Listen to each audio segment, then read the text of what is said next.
listeners scorning, heed these words from now till morning.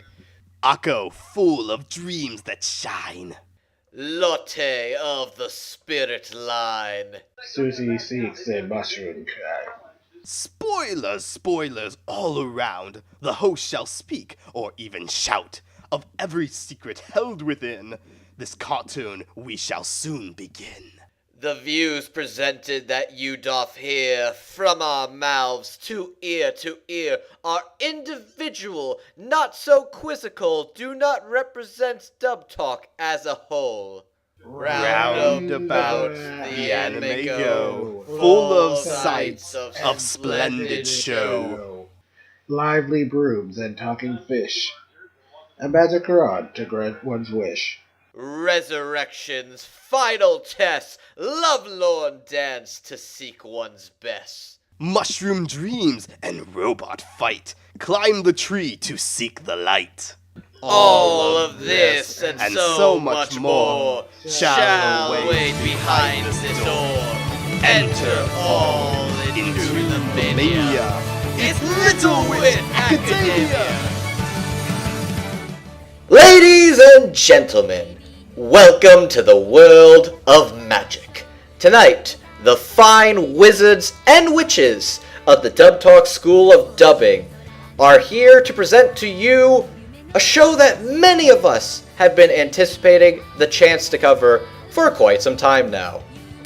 That show is the television adaptation of Studio Trigger's acclaimed I love Space Patrol Luluco! I love Kill la Kill. It's the best show ever. This is actually a tale that predates even both of those shows. Is it the story of your conception? Wait. Is this Daikon 4? We're finally going to get to talk about Daikon 4? Oh, dude, I love Daikon 4. What's a Daikon 4? It's like a Daikon B4, but I it's after believe corporal punishment is in order if the fine professors would allow me to finish my introduction. Oh, yes, please, Professor. Please dip me in acid. Oh, yeah, put me on the iron rack. Oh, yeah, do that.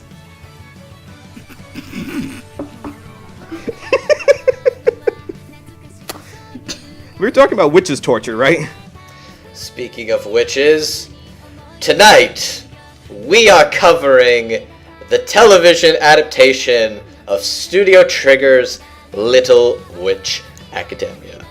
Fellow students, I am Professor Classy Spartan, otherwise known as Andrew. I teach our course on My Hero Academia analysis, as well as being a historian of all things Studio Trigger. Joining us in tonight's panel is Professor NoahClue, our resident expert in global animation, as well as an advocate for Western cartoons. It's all about that squash and stretch, baby. You cannot make a good cartoon unless you master the 12 techniques set down by the 9 old men of Disney. Professor Jet, aka Divine Nega, is our professor in all things shonen battle manga. You're a wizard, Akko. And finally, Professor Queen Era, aka Megan, is our resident academic in all things Fujoshi studies, and you can look forward to her new fall lectures in regards to Ancient Magus Bride sometime in the fall. I love you, Elias and Chisei. I can't wait. I'm sorry, have you seen that trailer? Have you heard that opening? Oh my god, it's so good. Like, so they didn't mess it up and give us some copy opening. Professor, give it time. Megan, isn't it awesome that you got to meet one of the voice actresses at A-Fest? You rubbed salt in my wound. Professor, and I'm gonna cry that I couldn't actually meet her in person. Professor, I know you're excited, but please do your best to contain your excitement. This is what happens when you throw a bone to one of the professors, I know. I mean, it could be worse. We could have Professor Hardy, the one of the study of Final Fantasies, who keeps a bunch of weird Tifa pillows in his room, and they're all kind of crusty. Crusty indeed. But before we dive headfirst into tonight's discussion, there's a few little addendums we've added to tonight's panel.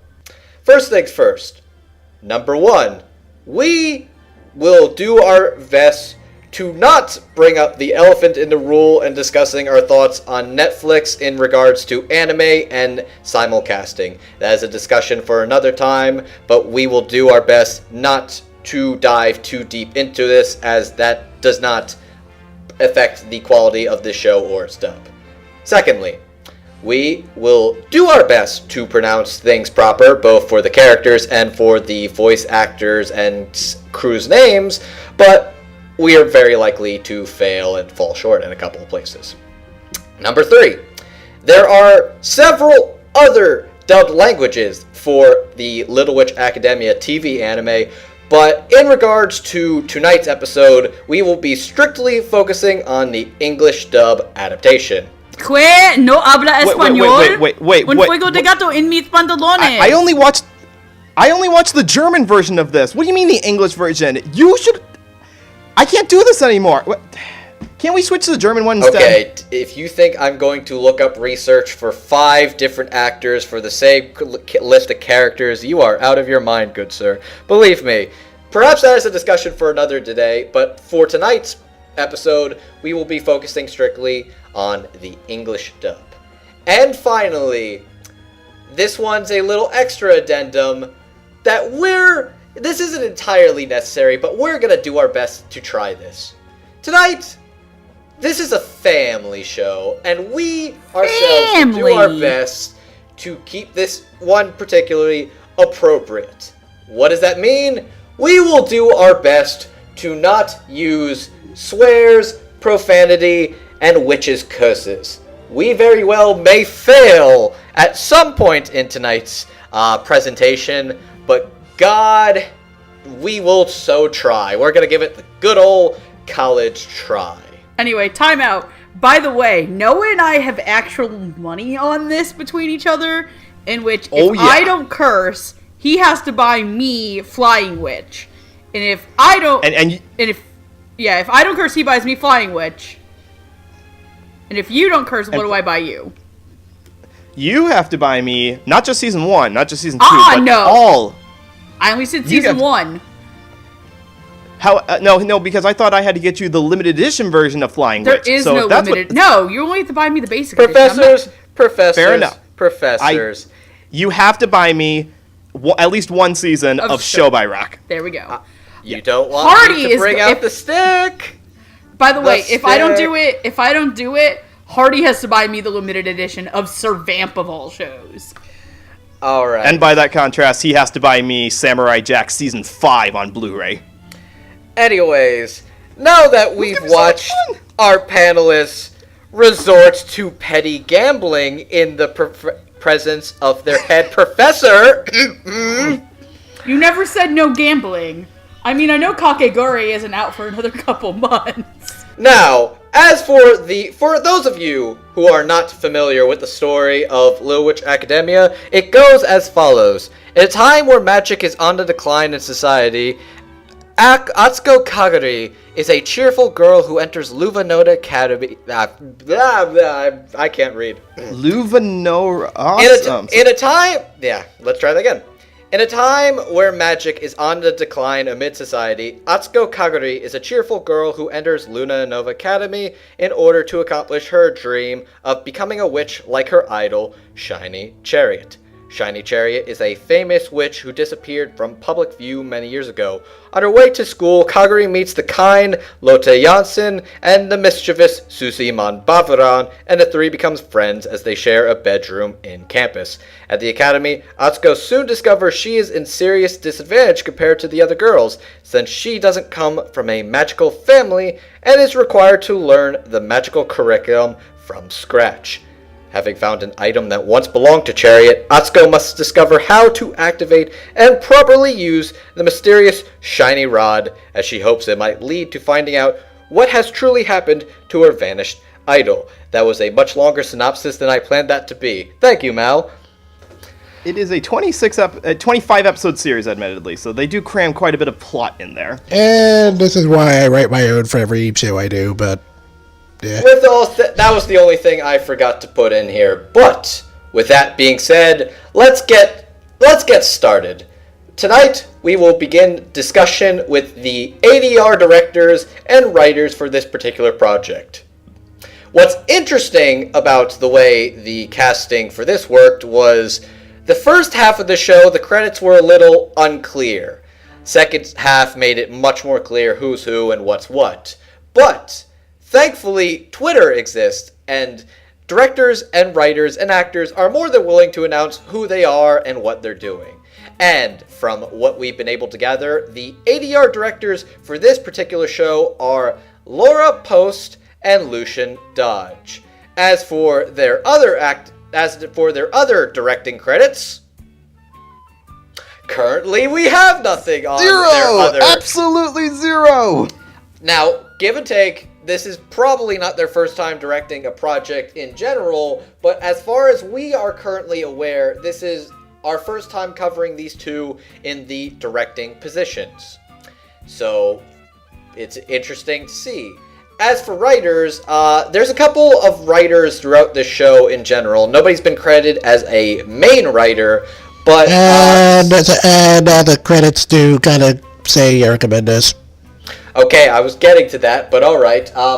One of the more regular writers for this show is Erica Mendez, as well as ADR director Lucian Dodge. Also easy to discuss because we don't have a lot of prior knowledge to their other writing credits as far as we're aware either.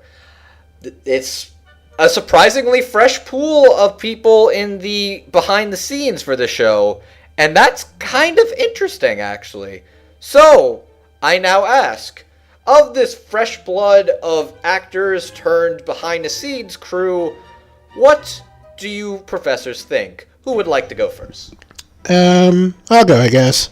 So I'll be upfront and saying I wasn't really too big on the dub for the OVAs, and I thought they sounded a little bit too rough. So I wasn't really sure how to feel about that same team coming back for the TV series. But having said that, I think this is a definite improvement.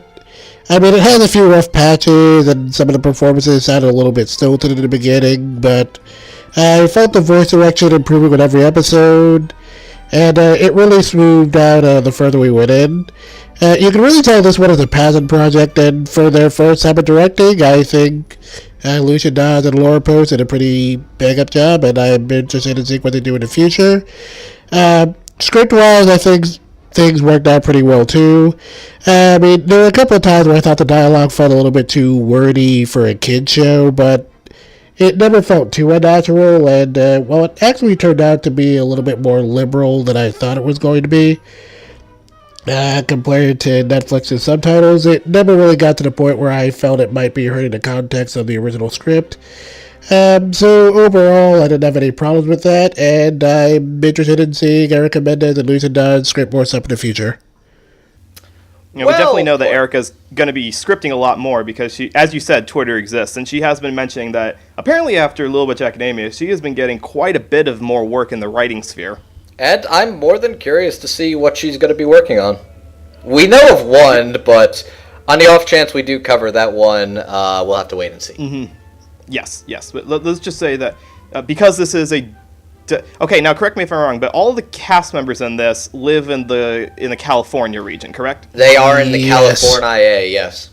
Okay, so if California's there is something kind of a state, Noah.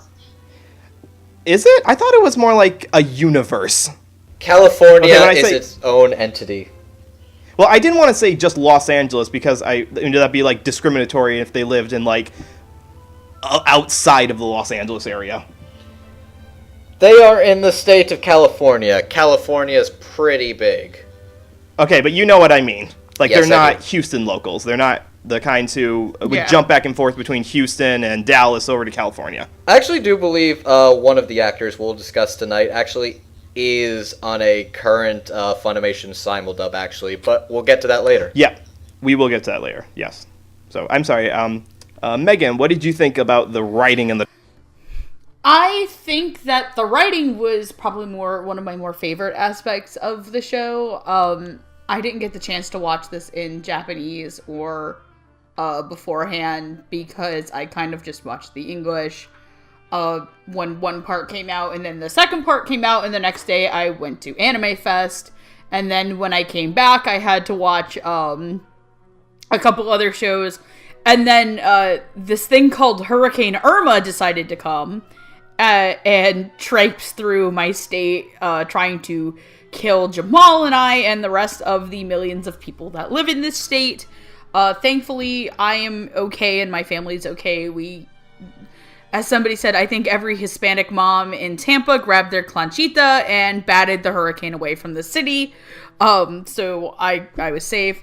But the important question is, did you Naruto run into the hurricane? I did not Naruto run into the hurricane. I did not limit break into the hurricane. I did not moan uncomfortably like Alba into the hurricane. I did not blow my fan. I did not turn my fan towards the door to blow the hurricane back into the Atlantic. I respect all those. I did not Super Saiyan scream. I did not shoot into the hurricane. How many more of these are there? But somebody did, and they actually died. Okay. Even after that warning? Yes. All right. Wow. But when somebody online did in fact take a tape, put Alba moaning onto it as a remix, put it in a Walkman and throw it outside their front door. Something must have worked. That. All right. I'm sorry I derailed that for a second. No, it's okay. I'm really glad to hear that you're okay and your family's Jamal okay. is okay too, guys. So don't be like freaked out that Jamal's not okay because he's in Florida too. Directing wise, I will say I have a little bit more issues with, because I do feel like there are stiff performances in certain cases. I feel like there are vocal choices for one character in particular that I have a lot of issues with. And if you've seen other episodes that I've been on where we've dealt with certain characters that look like this character, you'll understand.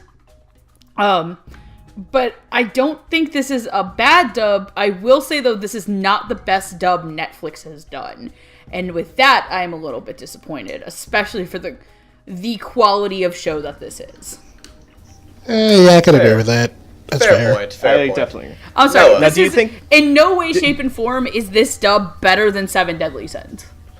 Well, it's also a different studio completely in itself. Seven Deadly Sins is a Bang Zoom production, and those guys have known what they've been doing for quite a long time. This one seems like a relatively newer studio. But even then, my thing is this. I expect a little bit better for the amount of money that Netflix is going to have over another studio. And if they decided to cheap out and move to another studio over Bang Zoom, I feel like that's kind of a disappointment. Okay, I'm probably going to say this. It is probably not a money issue as to why they do not use Bang Zoom regularly. The issue is mostly comes down to that Bang Zoom does not like to time up stuff. They did it with Dora, and Alex Von David and Tony Oliver pretty much said never again, so I'm pretty sure that's why Netflix uses other studios. There's a lot more factors at play too, probably. Then I didn't know.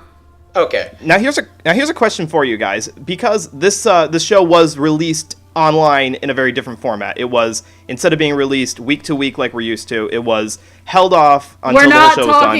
We're not talking about that. Hear me out. My question to you is, do you think that the quality of the dub suffered because of the release format of dubbing 13 episodes all at once and then releasing them, then dubbing the next one? No. I don't think that affected it at all. It sounded like they had already recorded the whole thing by the time the first half went up. It's like they were recording it all around like the same time, it sounds like. It's like they were dubbing another show.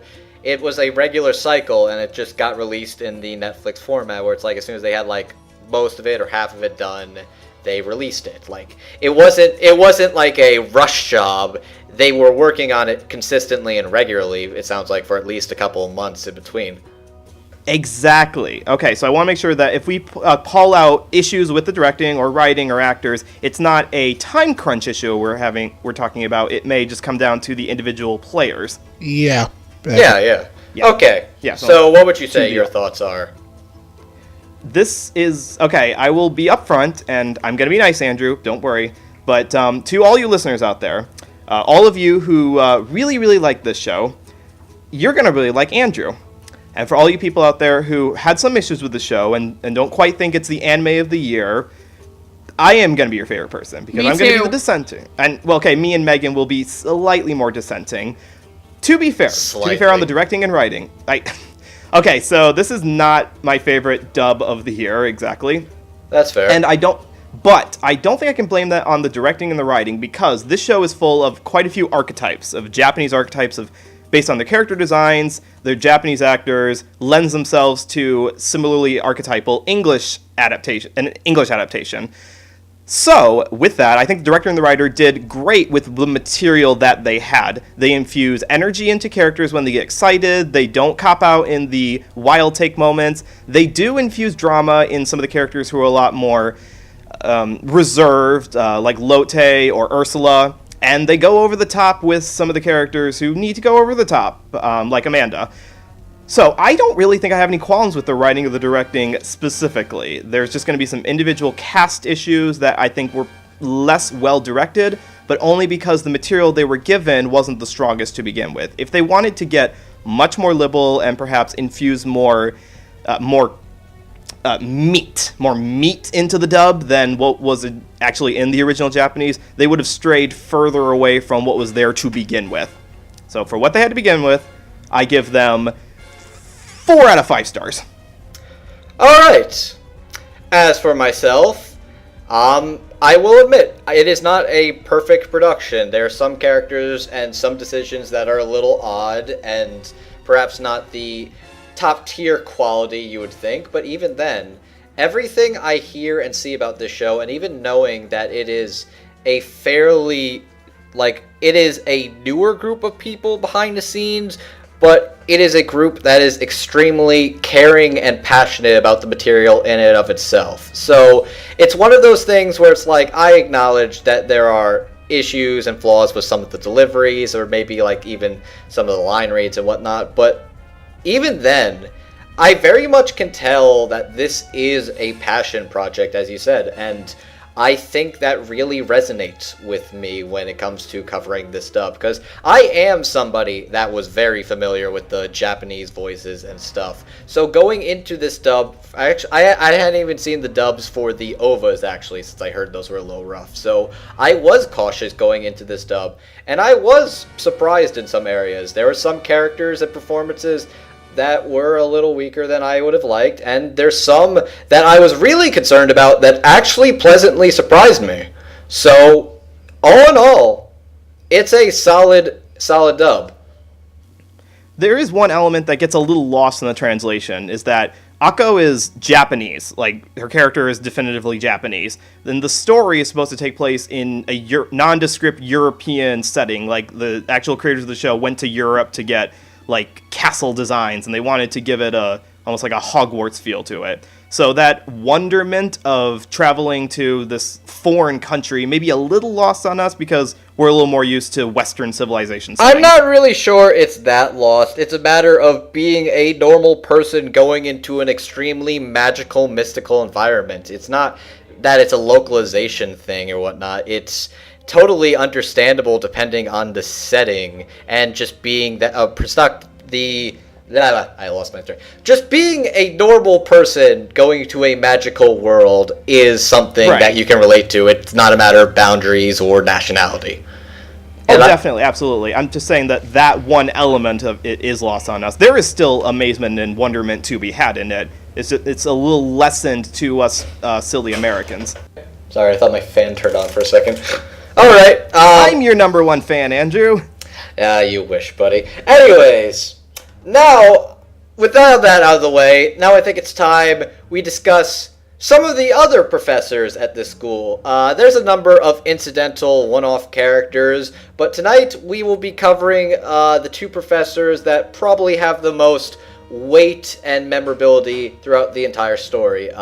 That belongs to Professor Anne Fenelon and Principal Miranda Holbrook. Fenelon is the resident... Word that rhymes with witch. Word that right? Yes, she is the resident witch with a capital W, but she's basically the Severus Snape kind of character. Well, she's not really. Turn to page 397. Not necessarily like the cold, calculating person, but the most seemingly. She hates Akko. She does not get along with our main character at all, and takes very, very personally the fact that this kid who can't even ride a broom properly is in an established magical institute. Megan, I am going to have to correct you here. I believe the page he said to turn to It's 395. was 394, actually. I would like to revoke your right to make Harry Potter references for the rest of the night. I need to now commit Sudoku. And on the complete opposite spectrum, we have Principal Holbrook, who is the kindest, sweetest little old lady that probably overlooks some hardcore blasphemy in the magic world. But you know what? She probably believes in our main characters more than some of the other professors, though none of them hold a candle to Pisces, because Pisces is the best. The actresses playing both of these characters, playing Professor Finnelan, is Karen Collar. Karen Collar has credits for Dust and Elysian Tale as Flohop and Onieda, and I don't have much else for her. For Professor Holbrook, she is played by Jessica G. George. Jessica G. George has played such characters as Kiriko Tanaka from Kanokon, Prisma from Sailor Moon, Pets from Sailor Moon Crystal, Pan from Fire Emblem Awakening, and my personal favorite, Sakura Ogami from Danganronpa Trigger Happy Havoc. So, who would like to go first, and who should we discuss first? I didn't have too many thoughts on them. I mean, I thought they both sounded pretty fine. I mean, I was kind of a little bit more inclined towards Professor Holbrook just for, like, the obvious reasons. And I kind of really liked her whole side story with Ghost Dad. I thought that was really cute. I mean, and as far as, like, Finland goes, I mean, her character was kind of what you'd expect, but I kind of liked her in stages, like, like her whole, like, little bitty conflict with Croix in the second half was kind of handled pretty well, I thought. I mean, I thought they didn't, like, overplay it too much. Well, I mean, I guess as much as what Megan thought, but, I mean, I was pretty happy with these two for the most part. I didn't have any serious thoughts. Okay, Megan. Finian did a good job of being witchy and mean and grouchy to Akko, and I think that it got across pretty well. I don't feel like that character develops much out of that persona. Not really, no. So she honestly kind of nails what I expected out of a mean, witchy, grumpy person.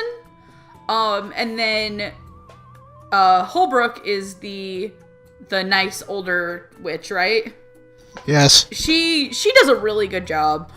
She kind of gets one moment to herself when her father, Sans the skeleton, comes back from the dead. Yeah. You could basically replace the entirety of that episode's soundtrack with that guy's theme from Undertale, and you will never know the difference. Look at you with the big funny bone on you. I'm doing the finger guns.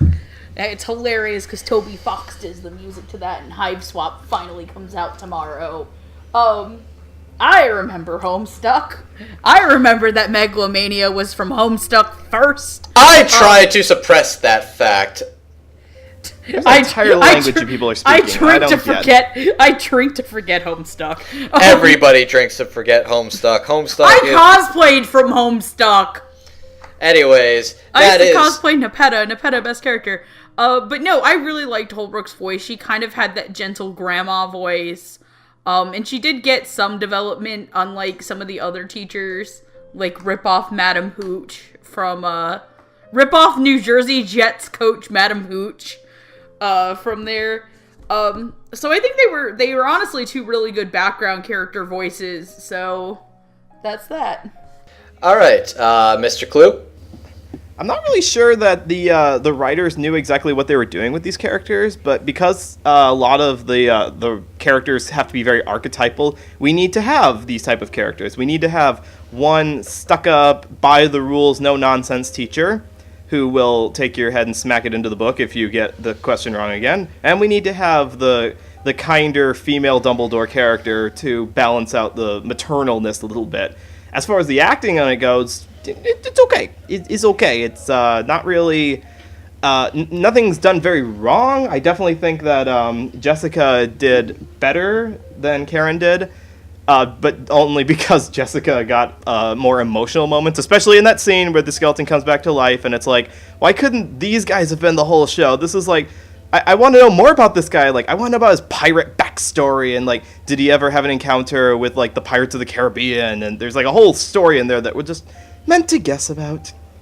But as far as, filling out these background roles goes, they fill out their stereotypes, their archetypes pretty well, and that's about it. I believe the term you're looking for is their tropes, not their stereotypes. That's a good enough term. Okay. I just wanted to point that out. As for Professor Finian, yeah, she does really good at sounding so stuck up and being like, ha, ha, I never would do that in a fine establishment. How prude. You know, kind of like that, just with a little stick up her behind, you know what I'm saying? We've all been to Catholic school, I think we know. I was an Lordy. Oh boy. Okay. Noah, do you forget that Andrew is Jewish? Don't make me get out the ruler. Honestly, I can appreciate a good little gotcha moment to the Catholic religion. Anyways, that's the entirety of our religion, though. Anyways, Jessica G. George, I'm not as familiar with her work in particular. Like, I know her from Fire Emblem, and I especially know her from Danganronpa, so that's why I was legitimately surprised to hear that actress was the one voicing this character, because I was so used to being like the gruffer, tougher people. So it's kind of fascinating hearing her play this sweet old lady. And she does really well in the part. Like, I could feel the sincerity, the earnestness, and the genuine, like, emotion and caring when she's talking to these kids, when she's reconnecting with her dad. And I do agree. That whole episode was really sweet and kind of cool. I was like, where are they going with this weird little skeleton man? And that was a nice twist where it was just like, oh, I'm gonna kill this monster. Oh no, I was that monster. What? It was like, oh.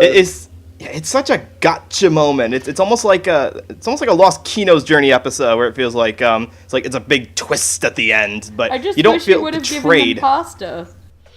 Ah, look at us with our dated references. Hey, Undertale's out on PS4 now.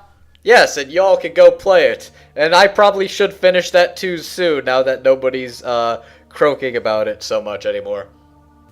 What's a video game? Oh, yeah, that's the thing people play. But yeah, no, I think both of these actresses do really good with the material they're given, and they are memorable background characters.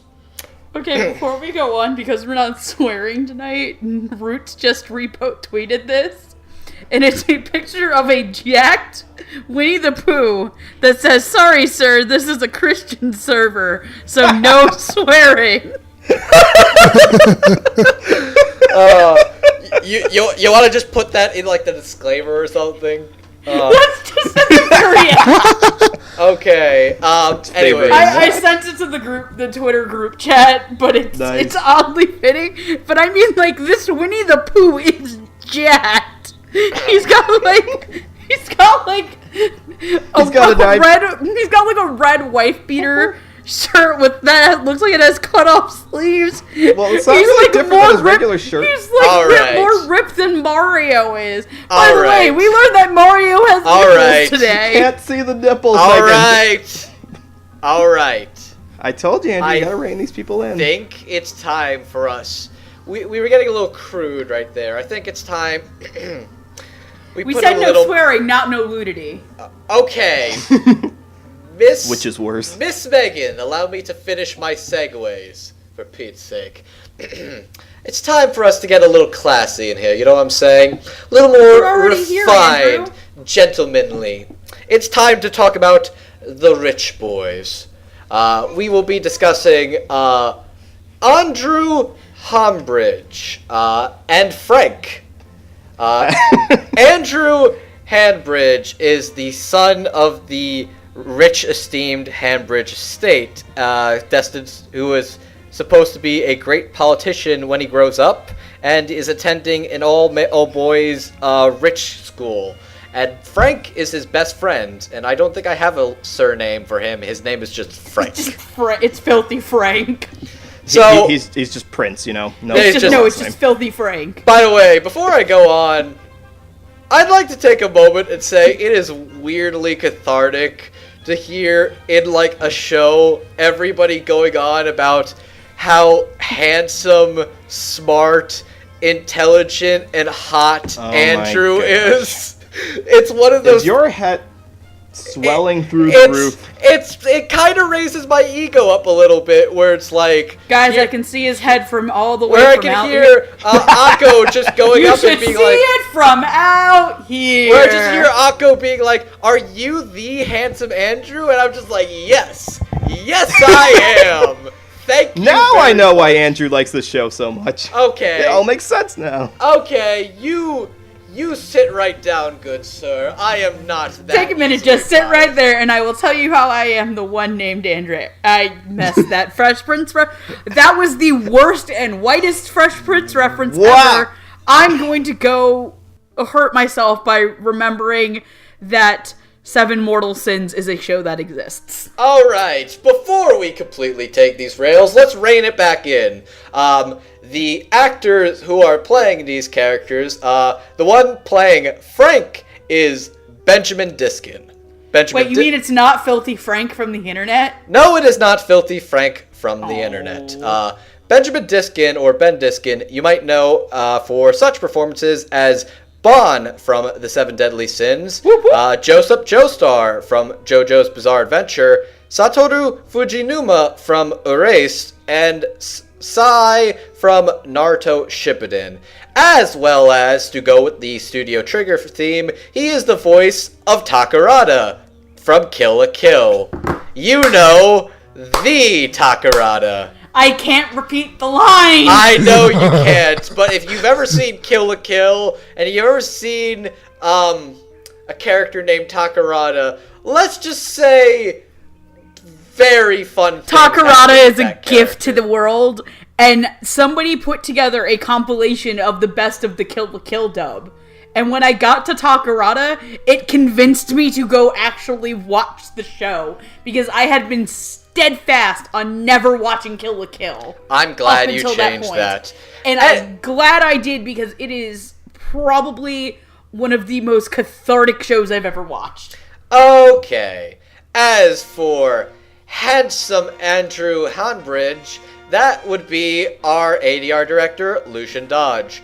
Lucian Dodge, you might know for such shows as Jafar from Magi, the Labyrinth of Magic, Waver Velvet from Fate Zero, Norba Shino from Gundam Iron Blood Orphans, Kota Fujiki from God Eater, as well as the rival Blue from Pokemon Origins.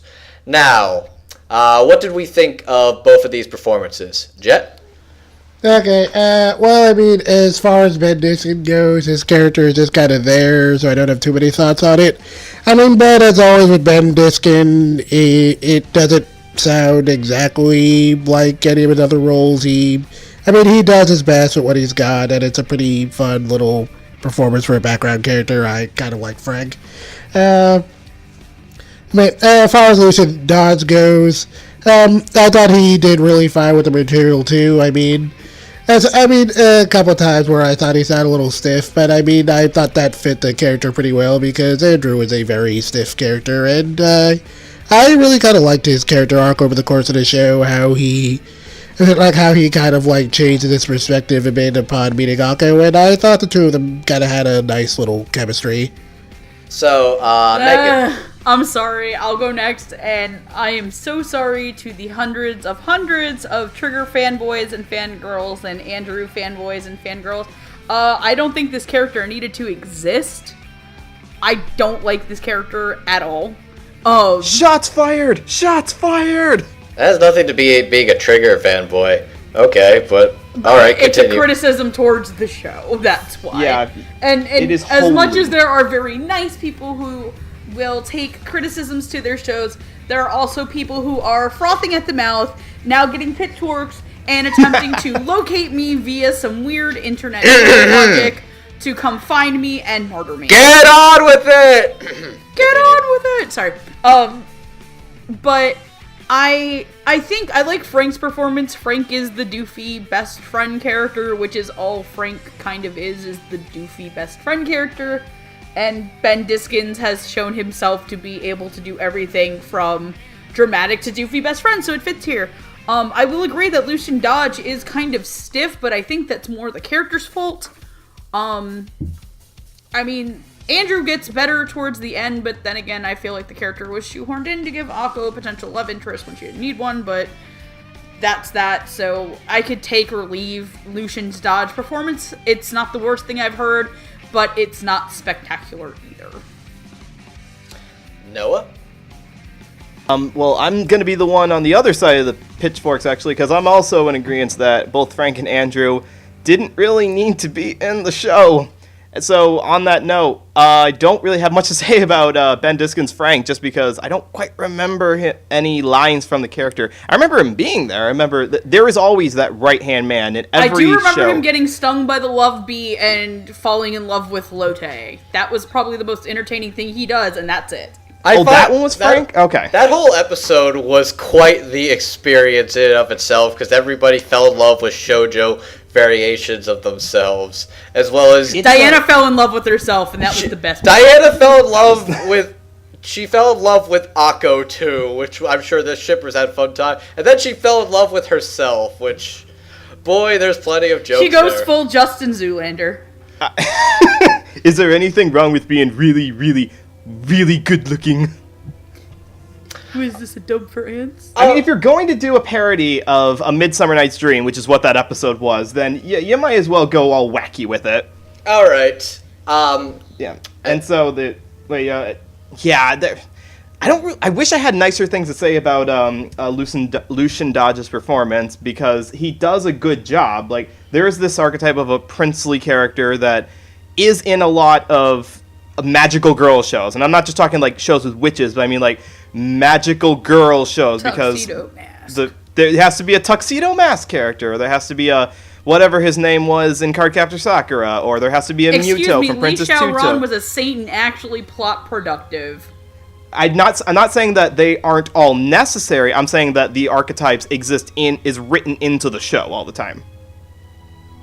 Like, I'd be far from the first to say that, like, Muto was not necessary to Princess Tuto. He very much was. But he's also the same type of character that... Actually, now that I think about it, I think Fakir was probably a lot closer to Andrew's character in Princess Tutu.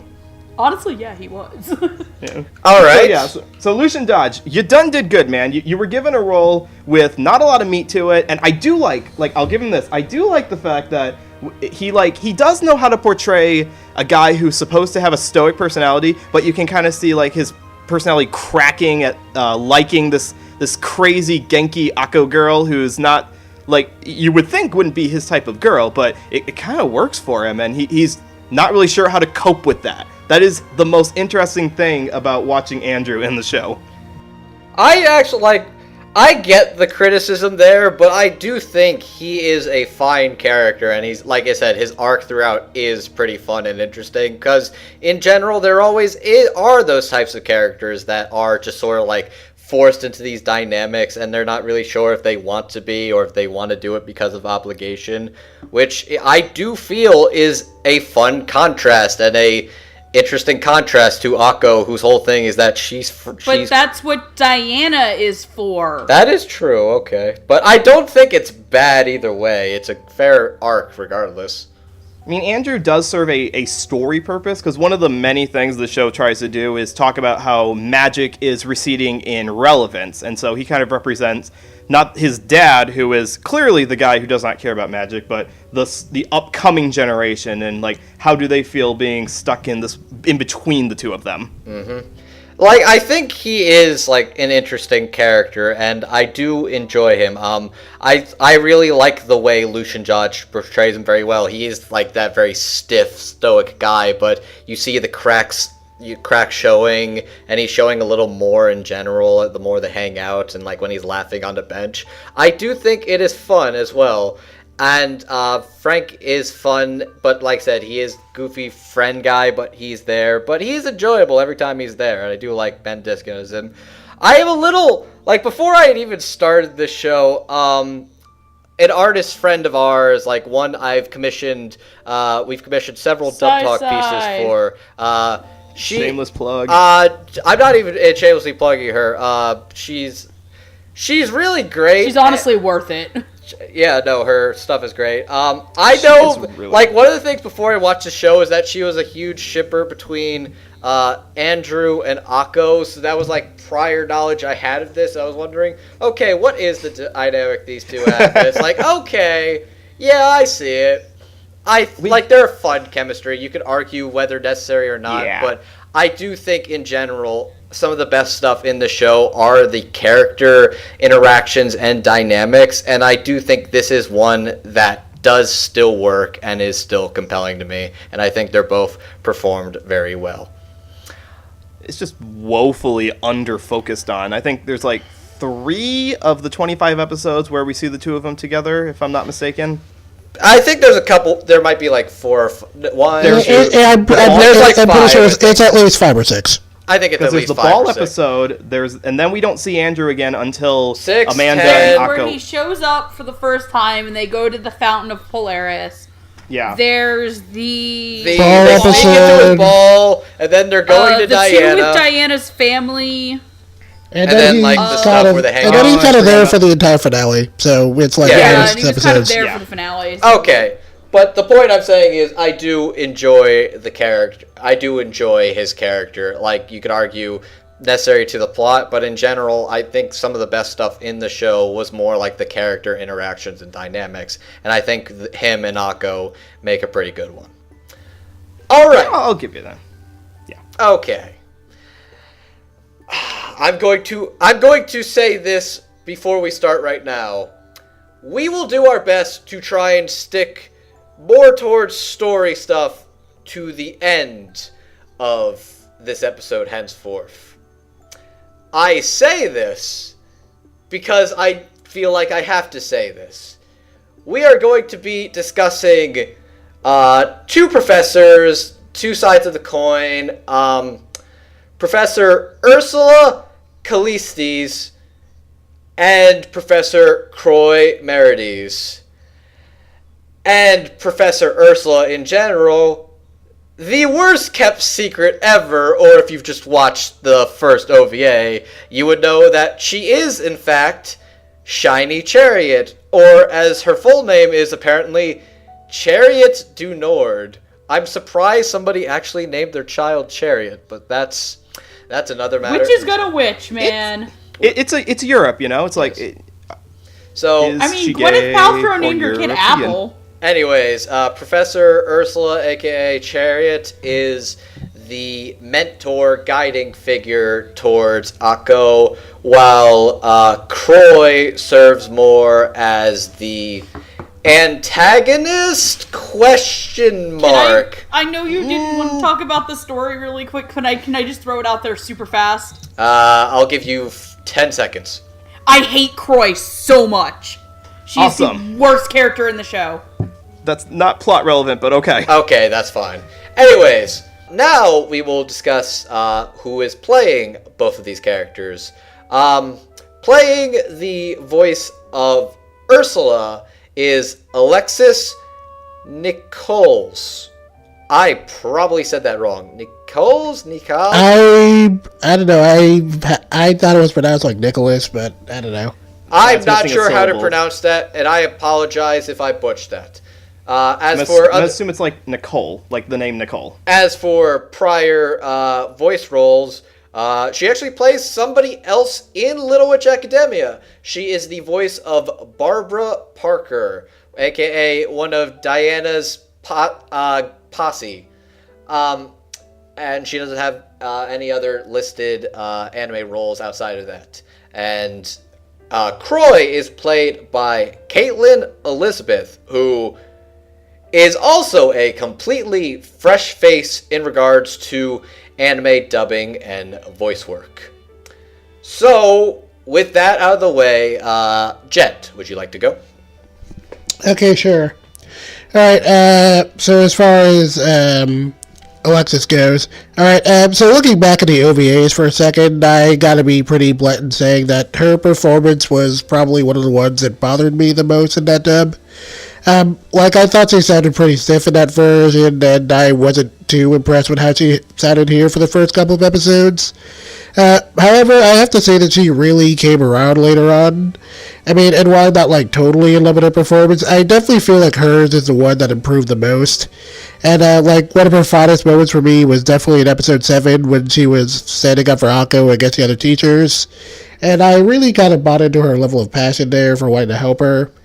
And, yeah, I was pretty happy with that. I think she sounds way better as Professor Ursula than she does as Shiny Chariot, which is I will bothered me the most. agree with you there. Yes, I'm gonna agree with you there. Yeah, that was probably one of the things that bothered me the most. But but yeah, for the most part, I was pretty satisfied with that performance, and guess I'll be keeping eye out for her in some future stuff. As far as Caitlin Elizabeth goes, I gotta say that was probably my least favorite performance out of this dub. She sounded kind of really rough around the edges when it came to emoting, and unlike Alexis, I didn't think her performance really improved enough to work. And outside of her big moment where Croix finds out what the Grand Triskelion really is, I don't think she really did too much emoting. I mean, I do think she has a pretty nice voice, and I'm willing to cut her a little bit of slack since this seems to be her first anime role as far as we know. I mean, it's not unserviceable enough, but she'd have to really improve a lot before I'd be really looking forward to seeing her in another thing. And as far as Croix herself goes, I really liked the dynamic between her and Ursula. I thought it was a pretty neat spin on the dynamic between Akko and Diana. And I thought I thought the show was really great when it dived into those moments. But outside of that, she felt a little bit weak as a villain. The whole subplot was kind of weird, and I don't think we saw enough of her inner thoughts to make her compelling outside of that whole dynamic with Chariot. But for the most part, but outside of that, I was pretty fine with her. Mind if I go first for this particular one? Yeah, go ahead. I feel like, interestingly enough, Alexis was the one I was most hard to come around with for this particular show. And why is that? I think the general disdain, it never hit me, but I think it's as Jet said. I could see her as Professor. She never struck me as Chariot, especially being the moe idol witch type person that she clearly was going for. And it felt like much more tomboy than I was expecting for her particular aesthetic, be it the young student teacher or the feisty, the innocent Chariot or the feisty straight up action hero Chariot. So I think, weirdly enough, that was the one I was actually most rough on in this show. I do agree she has some good moments and she does get to show her stuff, but she was the one that because judging from Japanese to English, this is the one I think I had the most trouble with. Now, see, I was wondering where your problem came from, where your discretions came from, and you're saying that compared to the Japanese, it did not quite work for. It took you a while to come around felt to like it. this was the one that was the toughest transition for me. I assumed I was going to be Susi, actually, but we'll get to that discussion. As for Croix, hang on. I will give the complete benefit of the doubt. I'll say this. I don't like Croix either. I needed a good, complete, crazy antagonist or a compelling, understandable, sympathetic character.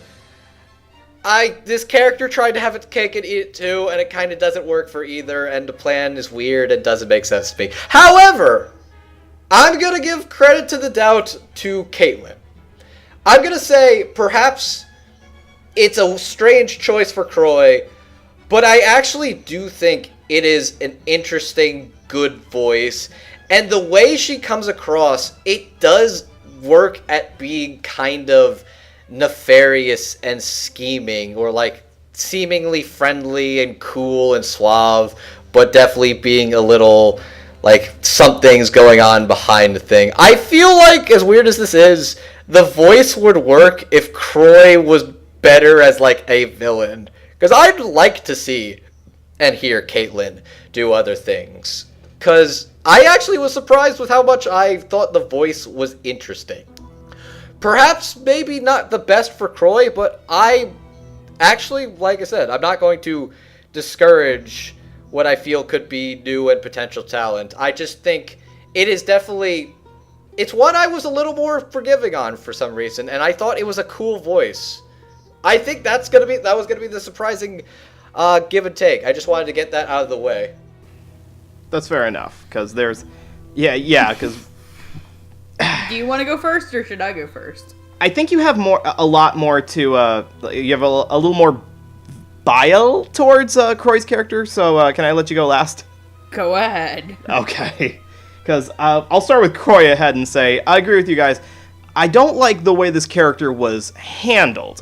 Because when you introduce a final boss character at the beginning of the second half of the series, her dynamic is that she is introducing technology into the school and applying it in addition to magic. Which is dumb, because they have already shown that witches have the internet, but that's another story. Well, they have a separate kind of internet. Like, we see Lotte They still have the internet. They do, you're right. Okay, so...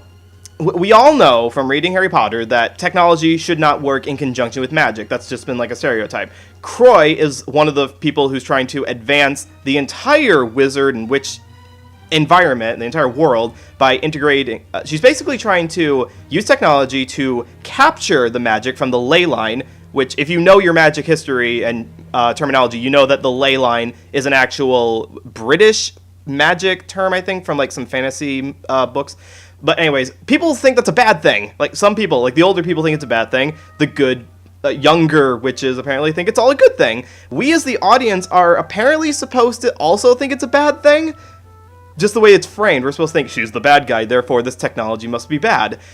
But, yeah, it's not handled very well. She brings up some good points. Synergy is not a bad thing, guys. Like, integrating wind-powered energy with fossil fuels, like, mix your power sources together. That's not a bad thing. Gee willikers, that is a great voice comparison, Mr. Clue. I'm glad you were able to discuss a lot about her voice. I know, right? Wait, was that sarcasm? Yes. Yeah. There is nothing that I don't think Caitlin was given the best material to work with, because like you said, her voice sounds very good. Like, she's got the timbre for it. She's got some of the acting chops for it, but I do think that she's not a very strong actress, because Caitlin's readings come off as a little confused, like she doesn't understand the character entirely. To be fair, I don't think a lot of us understood the character entirely until we get to some of the final episodes. So Character's dumb, that's why. I'll give you in a minute. I'll get you in a minute, Megan.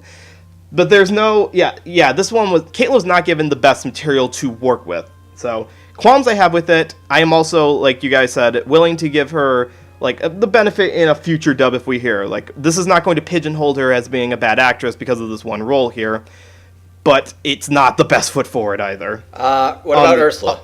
On the other end of the spectrum, I really liked Alexis Nicole's portrayal as Ursula, because here's the thing about Ursula is that unlike the other characters, she is actually really world-weary because she is a performer who is past her prime. She used to be the top of the game. Now she's not. And she's kind of got to bury this former acting bug that she had in her and bury it down in being a more studious adult person. And I think Alexis portrays that really well. There's a lot of gentleness and support to her that you would get if you were someone who had a hardship in your career and now you're not really doing the job you really want to do. Like, I get that from her portrayal. So all you guys who said it took you a while to get around to her, no, I think she portrayed the layers of Ursula really well, and I really hope that we do get to hear her in more stuff in the future. Now you may go, Megan. I think for me, I'm going to start with Ursula because it's easier to transition. Because I feel a little bit like Noah, where I kind of am a mix of the Jet and Andrew camp and the Noah and me camp, where I feel like the Chariot side of her is not very convincing sometimes. I don't feel like she has the boundless energy and the still spark and facade of this happy performer, despite what we know is going on behind her by the point where Akko sees her, where she is willing to trust Croix, who she thinks has her best intentions, and ends up inevitably hurting a bunch of children. And of course, it then boils over to her lashing out on stage and having to go back in. So I think the Chariot side of her, when she's on stage, isn't very convincing. I do think it works well in flashbacks, because I do feel like in the flashback she is very much a tomboy, get dirty, doing magic, like Miss Frizzle type wizard. Okay, that's fair. That's fair. But I think she nailed one other aspect. I think she nails in Ursula throughout the show that Noah didn't also pick up on is guilt, because we learned that Ursula is the person who caused Akko's inability to use some magic, and I feel like sometimes that guilt does kind of come through in her voice, and that unsteadiness and like that world weariness. Because remember, she does have to keep this secret the whole time that she is Akko's idol and that she also hurt Akko. That's going to lead me into Croix and how much I hate this character and think that it's stupid, because magic versus technology is a stupid subplot, and just get over it already, because you can keep old and new, and I don't think that the Croix and Ursula stuff should have even been in the show, because you have Diana and Akko, and I don't think they needed an older foil, and you could have just had Ursula just inevitably hurt a bunch of people regardless because of the pressure behind her to be a famous actor. I don't think you needed to throw in this plot where she's getting betrayed and that it's a jealousy thing because Croix wasn't picked to be the one to get the 7 magic words. That being said, I think it does lend into why I don't like Croix's performance and Caitlin's performance as Croix, because I do feel like she is given a character that has stuff to work with. It just doesn't mean it's very good. You can ask somebody to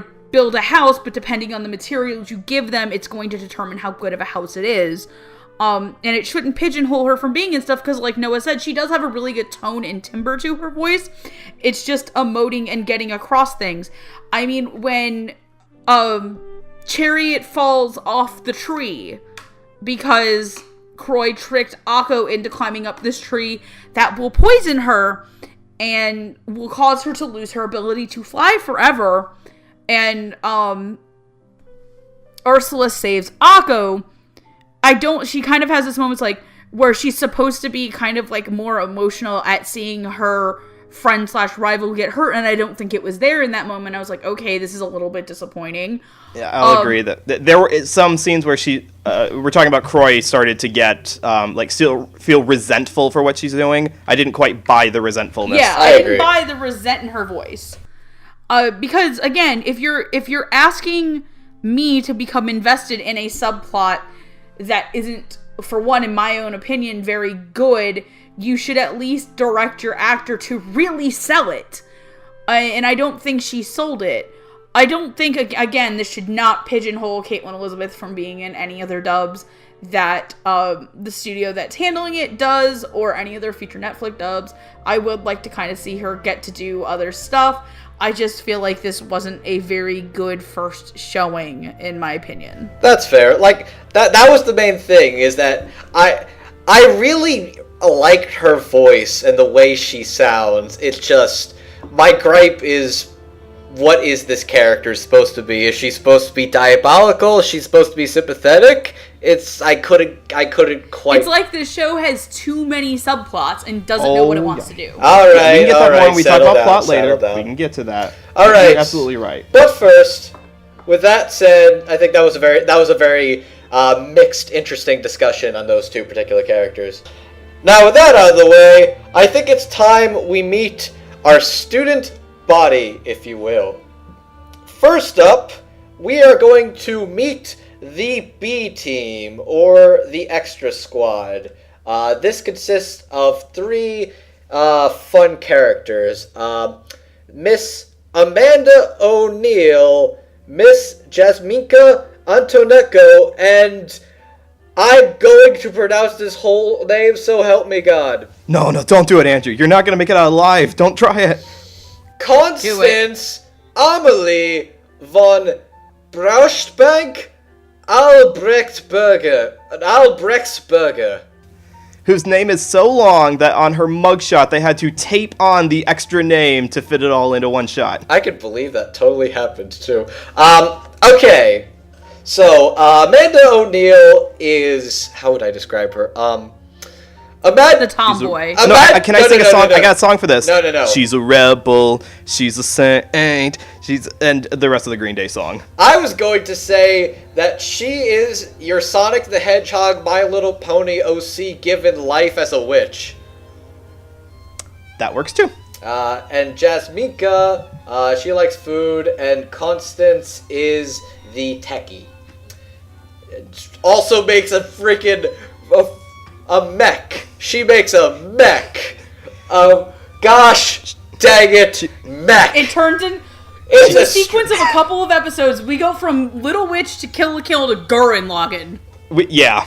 Like, very explicit references to Gurren Lagann. Oh, that is straight up Gurren Lagann. She even does the Gynax pose, like when she's summoned into the cockpit. It was great. Isn't that the only way to get into a mech? Yes, like a cool person. Also, okay. I just find it funny. I wasn't gonna mention much of plot. We'll make this quick. Constance is pretty much the walking contradiction to the magic versus technology subplot. But I know, right? It's and they never address it. They never bring it up. They never. But I guess they forgive her because Constance is so adorable, and her smile at the end of her episode warmed my heart. You can forgive it, but those of us who are critical aren't. I'm not saying... Megan. I'm not forgiving the show for that. I never said I was forgiving the show. Whatever. You wrote into the okay, you've got chill. it in the background of the show, but you do chill. Not ever... Okay. Bring it back. Bring it back. Show by Rock. Gotta think Show by Rock. Okay. Keep going. Who voices these wonderful witches? Oh, crap. Hang on. I need a drink. No alcohol, remember? No, I was just getting some water. That was a swear, wasn't it? Dang it. Alright, I'm out of the game. It's over. That's it. Okay. Pack it up, folks. We're done. Okay. I mean, it was just one swear. You can edit it out. Okay. Last year, my friend Andrew Lespelter died. Sometimes I can still hear his voice. And then he's in the background shouting, "Women, stop telling everyone I'm dead!" By the way, in the comments, if you actually know what movie that meme is from and you post it, I will try to get you something. Okay. We have taken that off the roll. Off the railroad. Okay. You just got railrolled. The actresses who are playing these ladies. First things first, Constance is played by Jennifer Alex. Jennifer Alex you'll know for such roles as Azuma from Horizon in the Middle of Nowhere, Midori from Ica R16 Virgin Mission, and also in Little Witch Academia as the other of Diana's posse, Hannah England. I'd also like to give a shout out to the fact that Roots helped me realize those two are straight up a reference to Hanna-Barbera. Yes, this, in case you question for a minute, that trigger was made up of cartoon fanboys. By the way, who remembers the old Hanna-Barbera ride at Universal Studios? I do! I'm almost upset I hadn't realized it until now. Jasminka is voiced by Stephanie Sheh. And Stephanie Sheh, you might know for such roles as Iliasfeel von Einsberg from Fate's Day Night Unlimited Blade Works, Sumugi... All glory to the Hypno Hat. Sumugi Shirayui... Sumugi from Knights of Sidonia, Battle for Planet 9, Chris from Is This a Zombie of the Dead, Akira Kogami from Lucky Star, and Mikuru Asahina from The Melancholy of Haruhi Suzumiya. Amanda O'Neill is played by Marianne Miller. Marianne Miller, you might know for such roles as everybody's favorite character in Madoka Magica, Kyosuke Kamikaijo.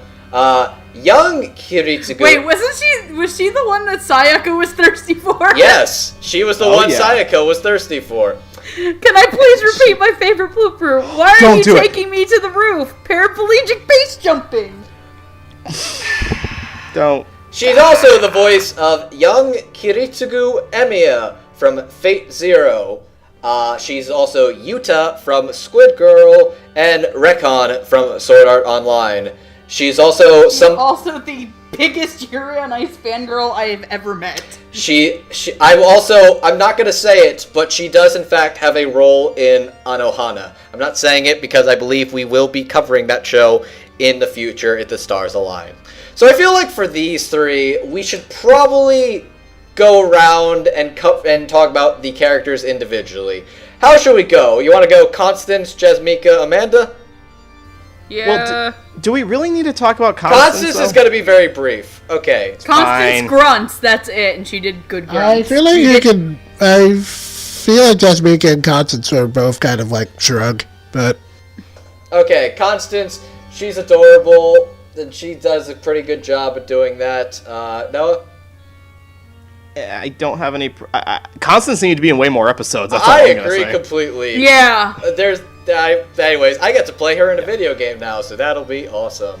Yeah, I like Constance a lot, and Jennifer Alex did good with the grunts, I guess. She does good. Yes, she grunted good. Constance building a giant mecha pirate ship was probably one of the best things that happened. Okay. It was like in the 2/3 mark of the show, and at that point I'm like, about the show. But that happened, and I'm like, whoa, okay, I'm paying attention now. So, Jasminka. Okay, fellas, I have a question. Please just let me talk. Should we even say anything and just give the floor to Megan?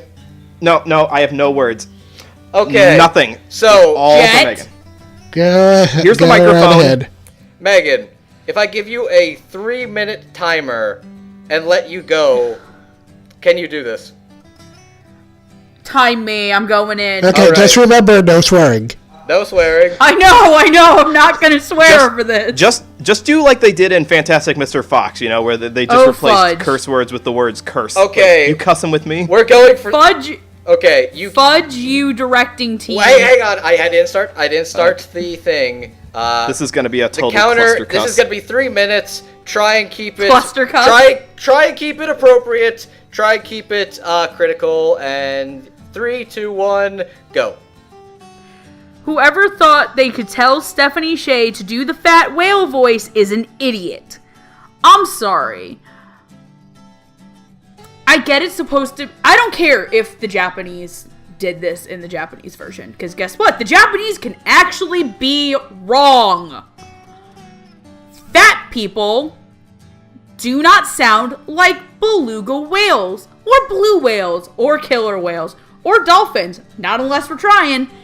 We do not sound fat and slow. And that is what Jasminka sounds like. Jasminka does not talk, but every time Jasminka opens her mouth, it is like a smack in the face to fat people. We have deeper voices, some of us. Unfortunately, when you put on weight, and sometimes some of us have medical conditions that causes more, like, certain hormones to be in there, and obviously, if you know how biology works, if you have testosterone sometimes, it does cause your voice to be a little bit deeper. If you want a good example on how to do a fat to skinny character or a fat girl voice, I direct you to Kiss Him, Not Me, where Jeannie Torado, under the direction of Tia Ballard, show you how to do it right. It is not offensive, it is classily done. And no offense, Little Witch Academia could have done Jasminka better and done her justice. The show itself is a smack in the face because she is just a walking fat joke. I do not like Jasminka as a character. I do not think that Jasminka needs to exist because she, again, is a walking fat joke. She could have been a decent character.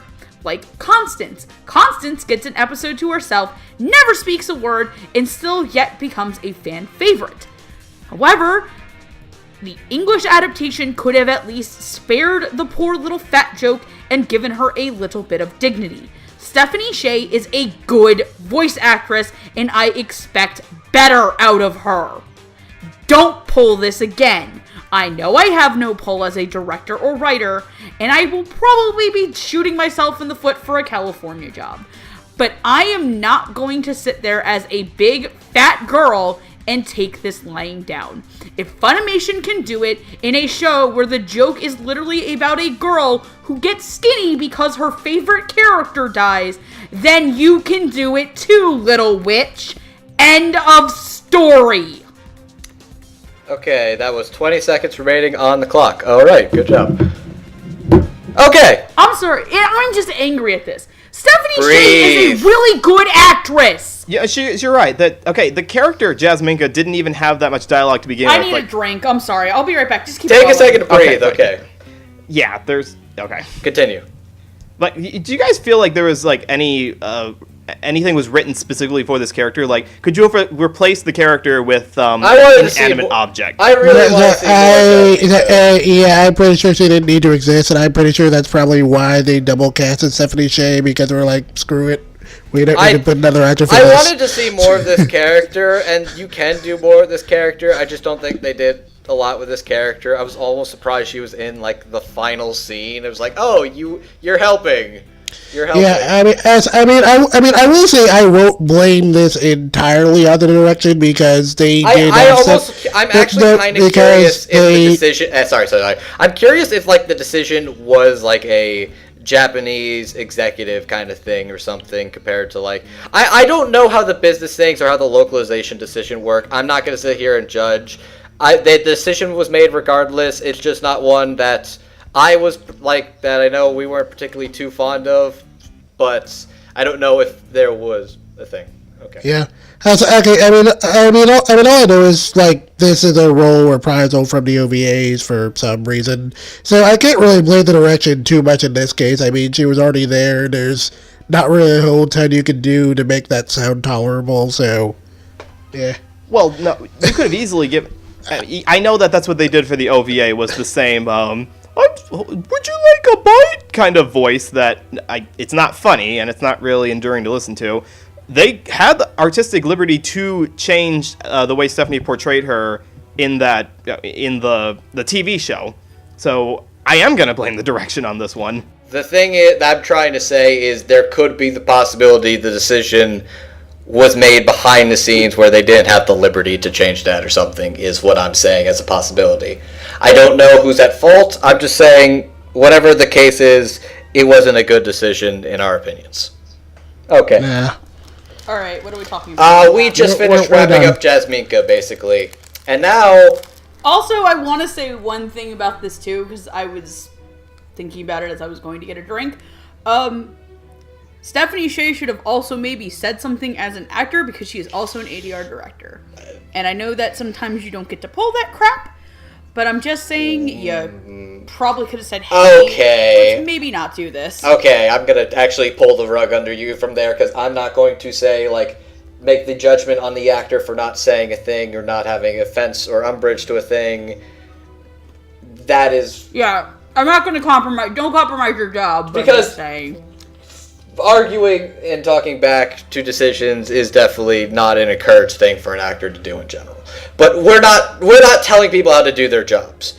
We are critiquing people on how they do their jobs, but that's aside the point. Isn't this entire podcast about telling people how to do their jobs? We critique and we say things. We are outsiders and fans, and we are giving our personal thoughts, critiques, and opinions. There are decisions that we like, there are decisions we don't like. In the end of the day, we are not saying we could do this better. We are just giving our personal thoughts. We have the utmost respect for actors, directors, behind-the-scenes people, everybody involved for doing what they do, and we give the utmost respect in general.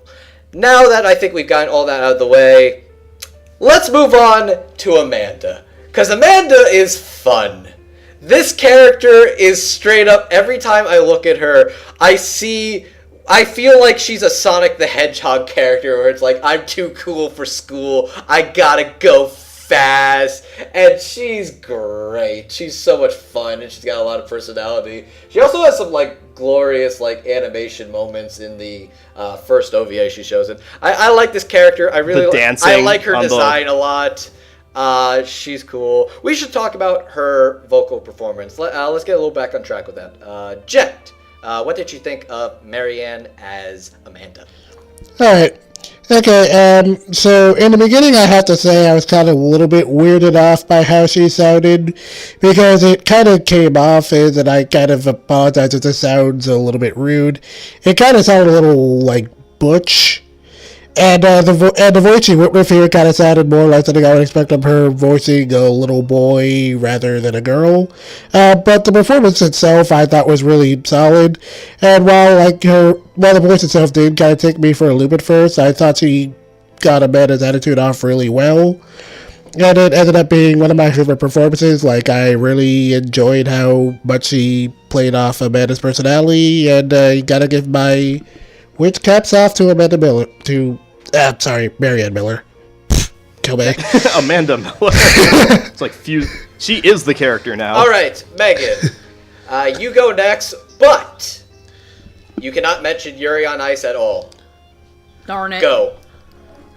I really like Amanda's voice. I think that it is a little more on the masculine side. But I feel like that works for a kind of princely female character. Because face it, if you weren't attracted... Okay, you should not say you're attracted to Amanda. She's a 15-year-old girl. You can have a crush on them, whatever. But if you're a 15-year-old girl and Amanda awakened something in you when she went full to Kill a Kill on a giant mech night after a F-boy decided to out her as a witch and tried to burn them at the stake... congratulations. I hope Little Witch was your awakening. Also, she looks really good as a dude. Yeah. But no, I think that I really like Marianne's take on Amanda because I feel like it comes from a place of genuine passion, and how much she loves the character really comes out through her performance.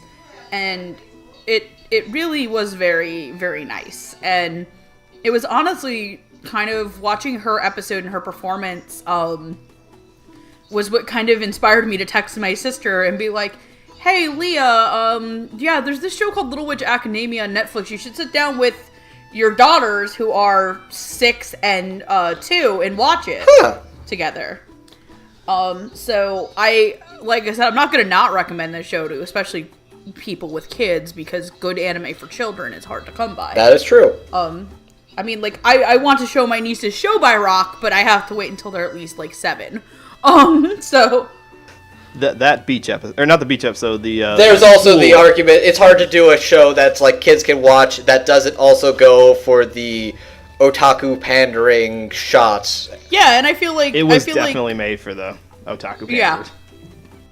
But no, I genuinely enjoy the performance, and I do agree at first that she does come off a little too masculine or a little bit too hard in the first real episode you get to see her, which is the broom racing episode. But by the time she kind of comes around as the B Squad, I think she has this genuine sense of sarcasm, and at the same time, genuine care for Akko. So I really did like it. Noah? I am really glad that I got to hear Moraine in this role because Marianne. it reminded... I'm sorry, Marianne. I was really glad I got to hear your performance in this because this reminded me a lot of, like, people I actually know. It's the one character who I felt like I've actually met this person before. Like, I've worked retail before, I've worked, like, in manufacturing jobs in the past, and it kind of reminds me of those kind of women who are, like, more gruff and tough and take no BS from anyone. And I'm not swearing, I'm just saying the letters. Takes no BS from anyone, and I love that character in her because we don't really have an equivalent to that in a lot of other shows. A lot of times if there's a character who's very no-nonsense, they're still supposed to be kind of cute. Amanda's not really supposed to be cute. She's supposed to be a very believable, rebellious kind of 15-year-old girl. So I do agree that the voice acting on it did come off as maybe not as crazy as I would have liked earlier on. Like the first episode where she shows up in the broom racing episode, I expected like a lot more spasticness out of it, but it is consistently the kind of realistic, no-nonsense voice of someone who like kind of like go down to the pier and like go smash cars with, or like go spray painting the car, or like spray painting the trains, and like I don't know what to, I don't break the law. I'm sorry, I'm not that bad of a person, but she still makes it sound cool. You've never climbed a fence to break into a lot in New York City to play some baseball? I have never broken into a liposuction clinic to steal the liposuction and make soap out of it. I'm sorry. I have several questions about that statement, but please continue discussing. You've never kidnapped an invisible baby before? Okay, I did do that. But I returned it the next day, so I'm not as. Well, you're better than Grandpa Joestar. That is true. That is true. No, this character does not have anyone else quite like her in any show, in any anime I've seen before. So I'm glad that she's in here. The only problem I have is that the introduction of all three of these characters just comes out of nowhere because the OVA introduces them. The OVA, the Enchanted Parade. Yes. So if you've never seen those before, if you're just going to the show they're just kind of there, the OVAs, they just are suddenly they're just like shoved into the main cast. It's like, where did these people come from? So and that bugged me a little bit because the first episode of this TV show actually shows the introduction of the three main characters to each other. So I thought, okay, if they're going to retread some stuff that we've already seen in the OVAs, they'll probably have like at least a little bit of an introduction, like maybe a flashback to how the three of them met the other three, and it will feel more complete. It's just one of the many problems I have with the direction in this show on the Japanese side, not the voice acting. If we're also going to nitpick about OVA to anime, I also thought that I liked in the OVA the way that the shiny rod was found in that in comparison to it just sort of popping out of the ground. But that's another point entirely. I really like Marianne as Amanda. I forgot her name for a second. I really like Marianne as Amanda a lot. She is like this very, very tomboyish character, but she's very no-nonsense, I do what I want, free spirit, but not to the point that it's, like, obnoxious, or she's just rude to people. She's just kind of like, I do what I want, but she's, like, she's good with her friends, she's good with all that. That episode she had with Akko was a lot of fun. She had a lot of really cool, suave moments, and I love how she's this speedster with a spirit that longs to be free, and she's got some fun moments. She's got some good chemistry. I love how they're competing to be the rivals to Diana, where it's like, you suck. No, you suck. Diana, both of you suck. You know what? Diana sucks. I know, right? Let's be friends. Because that's how friendship starts. The enemy of my enemy is my friend, simply put. And that's how they're friends. And her chemistry with them all works together. She's a lot of fun. Like I said, she sounds like she's some sort of speedster Sonic OC given life. And I think that's really fun. Why do you keep going back? Because every time I see that... Okay, I want you to look at that look at her hair. Look at her hair. Yes. Tell me you can't imagine that color hue on a Sonic OC character. Now, No, because I'm not into Sonic I'm OCs. not either. I'm not somebody But who plays I'm the telling game you, where you Google your name, the Hedgehog. I want listen to me. I want when Sonic Forces to come out, I want somebody to color that, to take that color scheme for Amanda, make it a speedster. You can do whatever species you want and name it Amanda the whatever. I want that to be somebody's OC character to just be Amanda O'Neil as the Sonic Forces original character. I need that to happen. And if somebody else doesn't do it, I'm going to do it myself. That is my proclamation. Point is, I think Marianne really offers an interesting take on that tomboy persona. And she's really good. Like, previous roles, she does a lot of, like, younger boy characters or sort of, like, effeminate boy characters. So it's interesting to see her actually doing, like, a tomboyish girl. And it's a very interesting take. And she has a very unique voice for that I think really works. I appreciate she was given this chance to go with this character. I think she does a great job. And she also needed to be in a lot more episodes. That's a criticism to the show. Can we have a side story that's just the adventures of Amanda? That would, like, the first thing we see of her in the OVA is, like, we see her security footage of her, like, breaking in Lupin style to steal stuff from the school's vault. I'm like, there is an entire TV series about this girl that we need to watch. If I see a sequel season, or if that's just like a subplot in the upcoming video game, I'll be happy with that. Now, with that out of the way, let's start going into singles. And let's single out none other than the fan favorite. That's right. Oh, boy. We're talking about Susi Monbavaran. Oh, or Megan, are you about to... If you by fan favorite you mean wants to throw the character into a fan, then sure, absolutely. Oh, what? Susi is my second. Out of the core cast, she is my second. She's my third least favorite behind Jasmine. Okay. You know what? I've been respectful and pretty courteous. I'm kidding. I'm just messing with you. For this point. I'm messing with you. Oh my god, calm down. Okay. Y'all were about to be wrong. I was afraid that Andrew was gonna fly down here and kill me. Like, within the recording, yeah, no, like, we're gonna hear the background noise, a door opening up, and it's like, come on over here, I just want to give you some chloroform. What? I just want to give you a friend. Why would I give you chloroform when I could just give you... 2 hours later. Why would I give you chloroform? I could just give you some poison mushrooms just on the house, you know? Anyways, what if the poison mushrooms were chloroform? Susi is one of Akko's roommates and friends she makes early on at Luna Nova, and she is a very, very...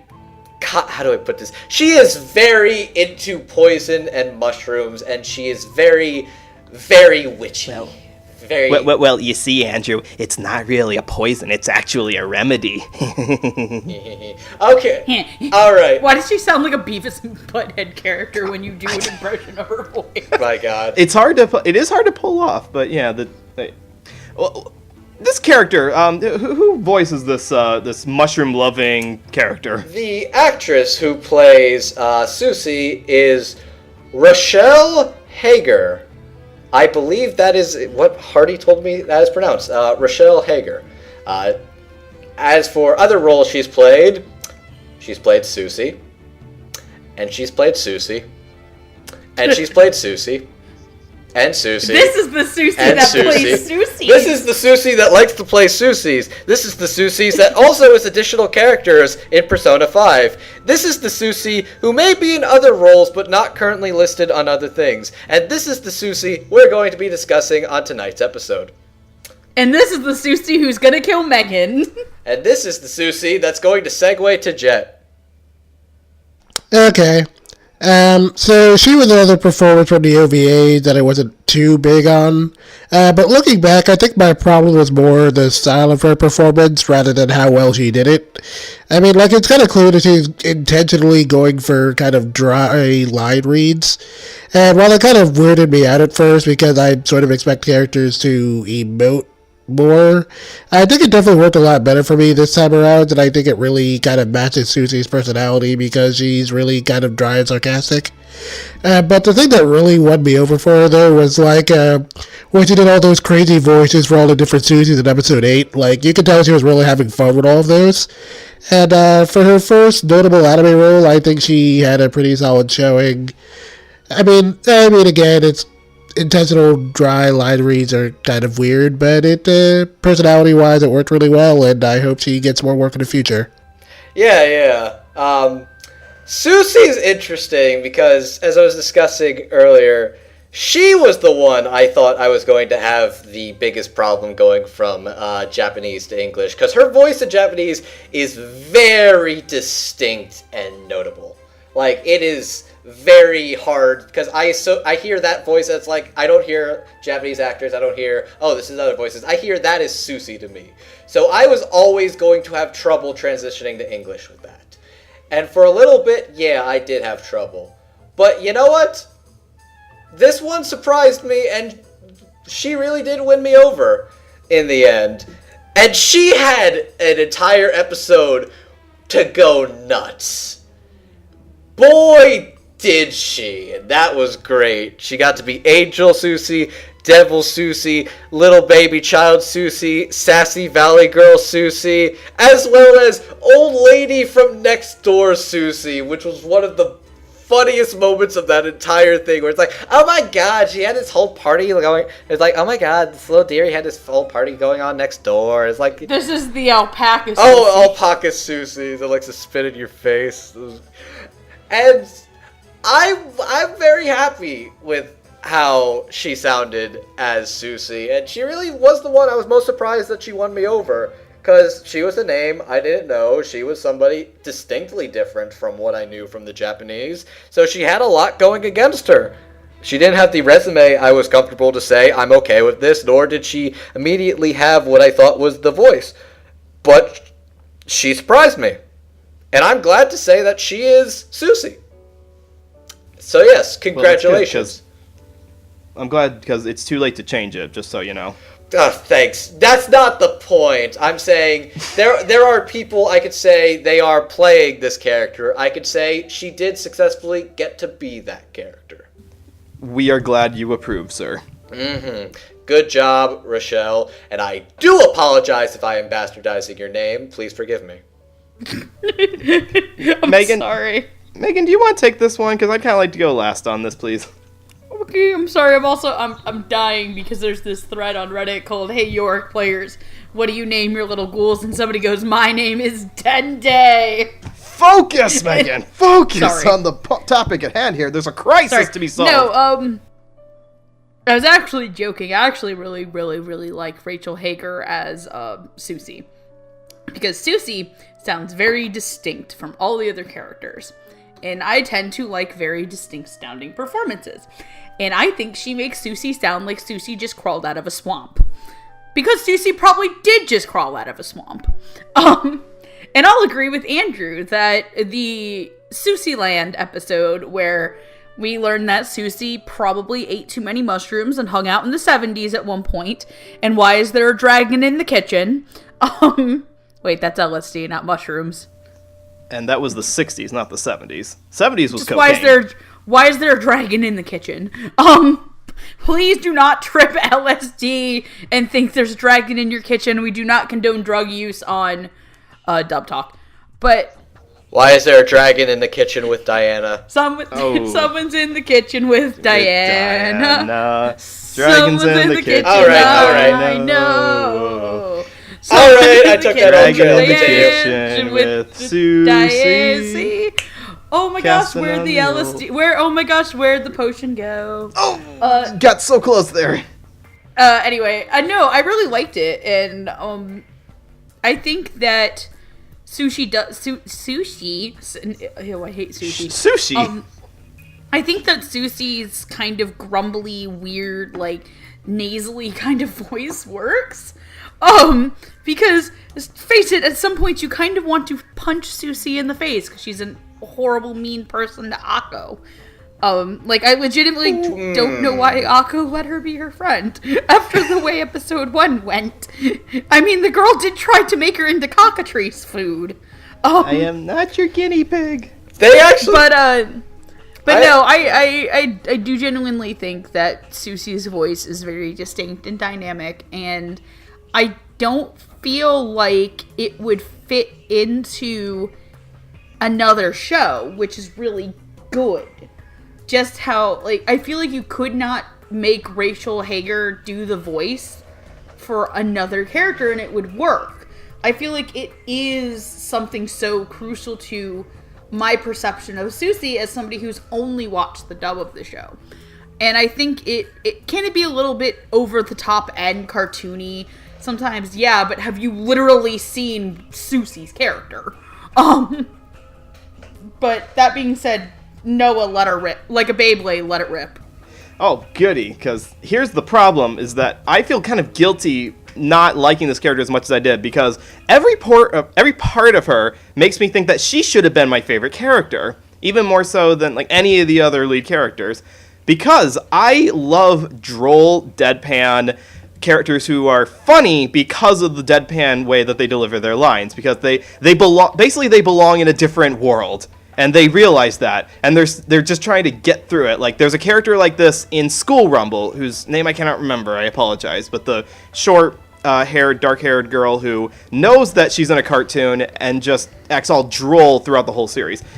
Rachel's performance in this is definitely the right voice for it. Like, she has the perfect voice for it, but I do think she was misdirected to be more droll than the character needed to be, because it comes off more as flat than it comes off as deadpan.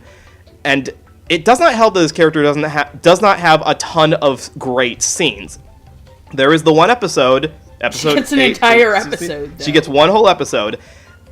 Do you people, and I'm asking you wonderful people who decided to do this podcast, remember any scenes that she's in past in the second half of the series, aside from the grand finale? Yeah. To be fair, it's just wiped off the face of the earth. That's another problem I have with the second half. Where it's a great Croix and it's a great character. Show. Susi is a great character. Mm-hmm. I can even appreciate some of the maliciousness of her. Like I think the reason I don't like her personally, now I can. Yeah, I kind of agree. She's like affably evil. She is.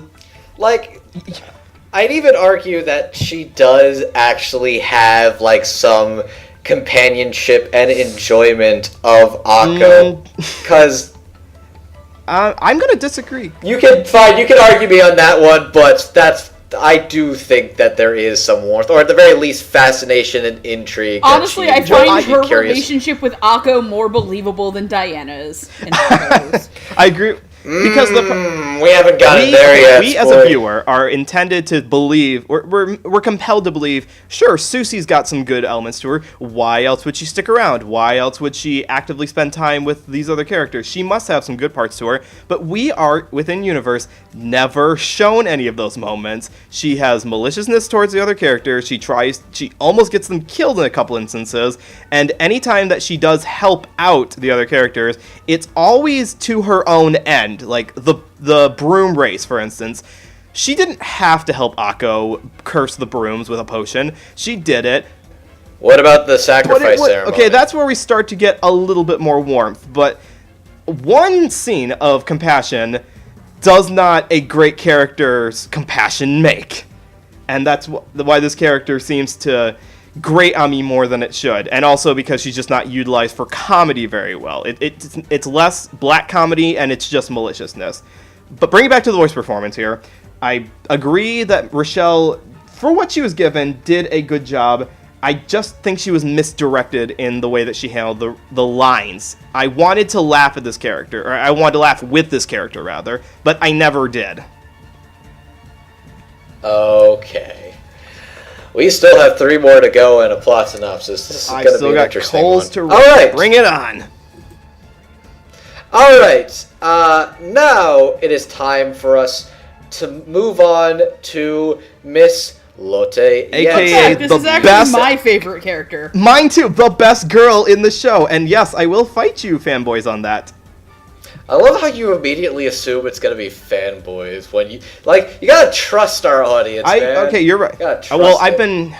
You know what? You're right. After the great My Hero Academia waifu wars of now, 2017. There is no waifu war in My Hero Academia. Everybody just likes them. After the great That's the Great thing. Bleach shipping war of 2015, I never saw the. Oh, people died. People died from that, probably. I'm assuming, due to no facts. You know what didn't die? Anyways, Lotte is best Kubo's character. ability to write because it was already dead. I appreciate a good Bleach riff any day, but we must move on. Lotte Yansson is the bespectacled bestie of Akko, and she is the more timid, kind-natured friend, very supportive. Wait, her last but name is she Yensid? Yansson. It almost sounds like Yensid, which is Disney spelled backwards. You know what? I didn't catch that before.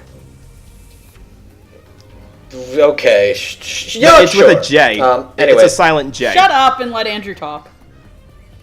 Anyways, the actress who is playing Lotte is, in fact, Stephanie Sheh. We have mentioned her in some of her other roles, but it turns out she's done quite a lot of anime. So it's like, I was thinking, I can split this between two characters. How many roles does she have? Over 300. And of those 300, a couple of them include Hinata Hyuga from Naruto, Orihime Inoue from Bleach, Eureka from Eureka 7, Mitsuha Miyamizu from Your Name, and Nui Harime from Kill la Oh god, Kill. get her away. God, that character is so creepy and great, but this one's so sweet and lovely. Okay, Jack. I actually didn't have too many strong thoughts here. I mean, it's got a Stephanie Sheh doing her usual thing, and her usual thing is typically very good, so I had no problems with her performance. I mean, and as far as Lotte herself goes, I mean, I liked Lotte a lot. She wasn't really my favorite character, but I thought her character worked pretty well. She had some really nice moments with Akko, and I enjoyed her a lot. We respect your right to think that. We think no less of you. Oh You want to go boy. next, Noah? Boy, Noah, you're the one trying to start the fight. No, I'm serious. Like, if someone does not think that Lotte is the best girl, that's totally fine. I get it. Like, she's not the most dynamic or the most, like, over-the-top character, which is what some people go for. Okay, would you like to go next absolutely. then?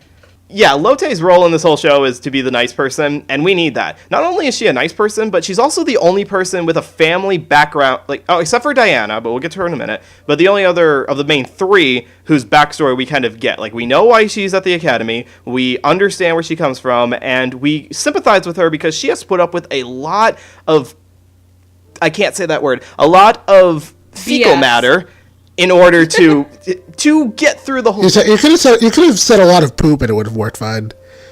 But fecal matter is, scientifically accurate. But either way, and so I'm really glad that Matter's the fun word. they got Stephanie Sheh to voice her because, like you said, Jet, she's doing a voice that she's done before, which is the nice girl voice, and she does it really well here. Like I fully believe those big spectacled persona of her when she gets all dreamy-eyed about the Twilight ripoff book that she's excited for. I sympathize with her when we have to go back to her family and she's explaining about her family's magic shop and how she's going to take over that.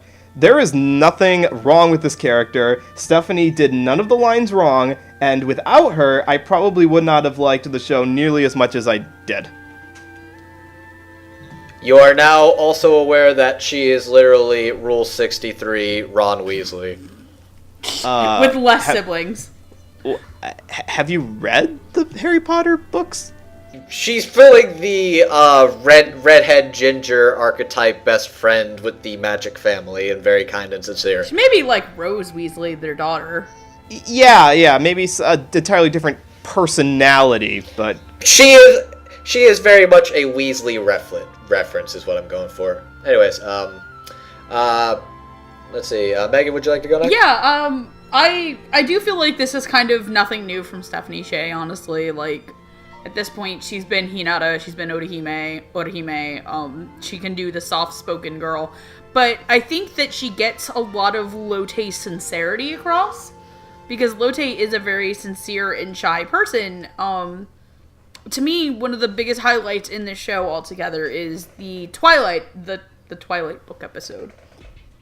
Because it had probably one of the best lessons I've seen in a show geared for younger audiences, which is sometimes you don't want to be your idols.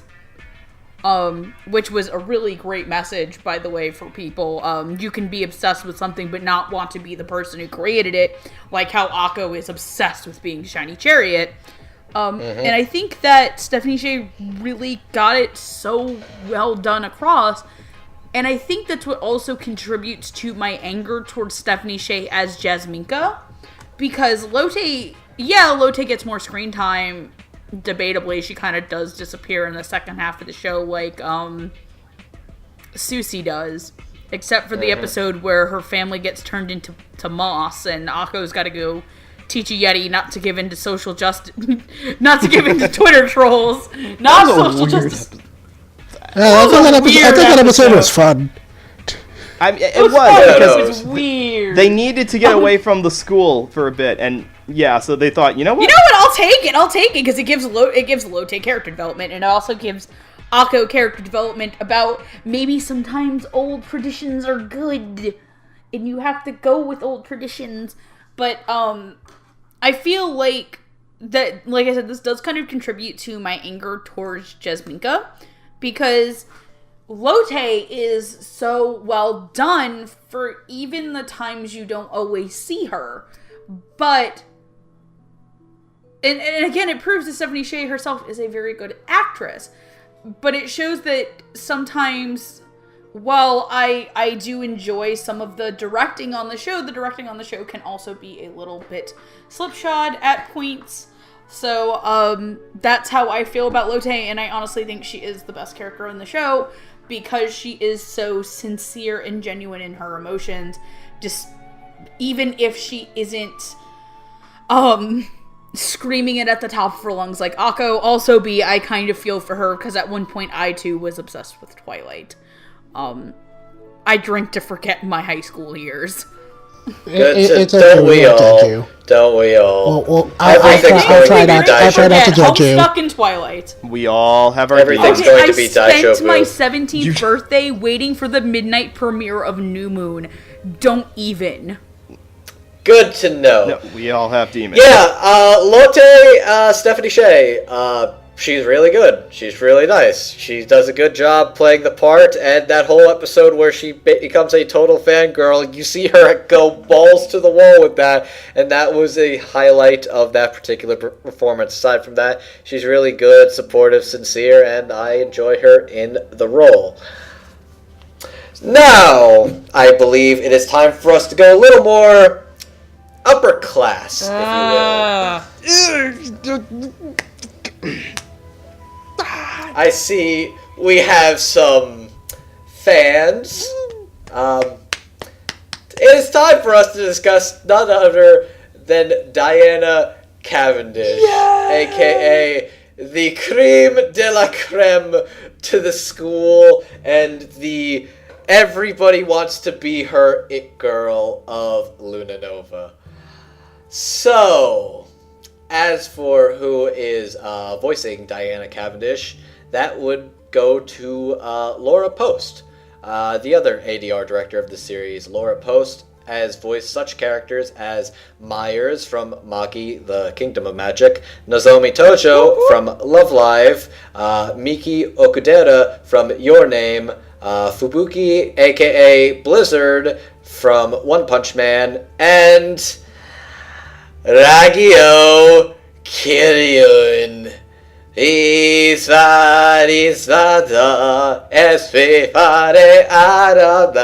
actually genuinely impressed that he's doing Blumenkrantz. I'm not gonna lie, who has heard the two remixes of Blumenkrantz to Kanye music? Oh, I live to that music! Also, for those who couldn't figure it out, Ragio's from Kill la Kill.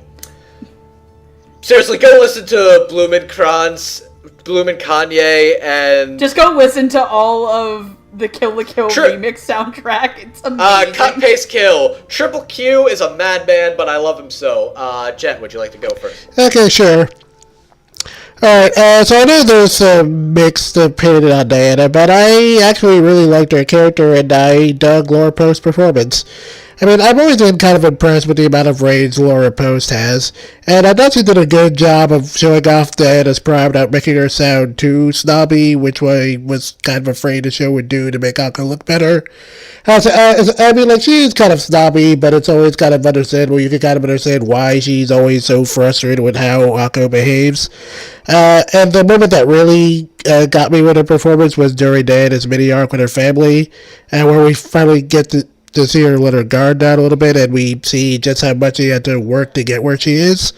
I thought Laura Pose really sold every moment of that breakdown, and it pretty much helped to turn Dan into my favorite character for pretty much the remainder of the show. I thought it was a really good fall to Akko, and I'm glad the show put more emphasis on that in the second half. Because I thought it really did a lot of wonders for Akko's character too, and it really helped to make the finale worthwhile, so, Diana was real good. I wouldn't say she was my favorite character, but I will agree. I thought she was fun. Okay, when I say favorite character, I mean specifically just for the second half of the show. Oh, yeah. No, I'm not faulting you either way. I just say I thought it was interesting. I do agree. Like, I think my main concern was I thought she was going to be extremely uber bratty to it. Like, she's already got that holier-than-thou thing going on, but it didn't, like, the show never really struck me as they were putting emphasis on, like, that she was... Okay, how do I describe this? She wasn't shoving it in her face that she was better. She just sort of was and just kind of lived with it and just lived it was. It was everybody else who was holding her on a pedestal and all that. Like, she mainly gets frustrated when... She gets frustrated when Akko is just sort of kind of being a brat or trying to get the easy way out when she, of course, had to work, which we learned. She had to work really hard, extra hard, and I did... Like I said, whether or not you felt Andrew was necessary, it is a similar dynamic, and I do think it worked really well for Diana, at the very least. I enjoyed her coming around to that. I do agree that something you said, the way she became friends with Akko was weird, but... I think they need more time to do stuff with that, but that's another thing for another time. I enjoy Laura Post. I think she plays an interesting portrayal of the character, playing that, like, rich girl type, but she does have a lot of beats to work with. Her arc and in the finale. I thought it worked pretty well, and even when she is being the holier-than-thou, I thought she added a lot of range to that. I went first with that because I'm aware that Jet and I are on one side of the coin, and you two are another. Who would like to go first? Do you want to take this one, Megan? Oh, boy. Or do you want me to go first? Oh, no, I'll go, because I don't want to be the ranter the entire episode. Well, that's what we pay you for. Sometimes I wish you didn't pay. If you're gonna start paying me for that stuff, you should actively start paying me in Google Play. I accept bribery in Google Pay cards. I only pay people in Chuck E. Cheese tokens. Look, stop paying your library fines in Chuck E. Cheese tokens. I will take away both of your Chuck E. Cheese tokens. Please, if we don't Daddy, move along. don't. No, but I'm kind of disappointed in this performance because I expect better out of Laura Post. I don't like it. I feel like she is too snobby, and I don't feel like there is any, I don't feel like there's anything there to back up what arc the character has. I feel like Diana is a very good character who I do not like because I cannot get into it from the performance aspect of it. I feel like if the show had focused more on them like they had done in the OVA, I would have liked it more, because I like the performance of Diana in the OVA because she is snobby and rude and antagonistic. In this show, it feels like she... Really? Yes, I like Diana's performance in the OVA better than I liked it in this show. And for me, here's the thing. Lauren Post can go there. You mentioned Nozomi from Love Live, which is probably one of my favorite Lauren Post performances. Because Nozomi has this moment where she does put up a facade towards the other girls. And I hate to spoil this for Hardy, because Hardy is going to be watching Love Live. But Maki, Caitlin's character, calls her out on it and says, You're trying to enjoy this day about us and understand what love is so that the girls can write a love song, even though they're all a bunch of 15 to 18-year-old high school girls. And she has this moment where she opens up about how her family used to move around a lot until she got to Otonogizaka and met Ellie, and she latched herself onto Ellie, and kind of Ellie was her first friend, and she has this very outwardly kind of mother washy-washy persona, but deep down she does very much care for the girls as her own family, because her family is very distant. So she's had to work through all of this, not only in the 2 years prior to the start of the show Love Live, but in itself as the journey of Muse happens. And take Love Live for what it is. Love Live is, as much as I enjoy it, we all know it is a corporate Sunrise Idol Lantis cash grab, but Lauren Post's performance as Nozomi is very convincing, and I can get behind Nozomi's arc in one episode, because it is one episode dedicated to her, than I could getting behind some of Diana. And I have a question. What? I have a question. Because Laura Post is Diana in both the OVAs and the TV show. I don't know what happened. So I have a question now. I have a question. Is your problem the performance, or is your problem the change in direction for the character? It could be both, honestly. It could be both. It's sometimes I feel like I don't think that Diana earned it as a character to become, though. Okay, if you've watched this whole show the whole way through, I don't see why it's Diana who gets to be with Akko at the end. For the only other reason that I think she's there is to be the foil to Croix and Ursula being unable to unlock all 7 words. I feel like that honor should have gone to Lotte and Susi as a threesome, not a pair. And I feel like that change in direction ultimately affected how Lauren's performance came through the character.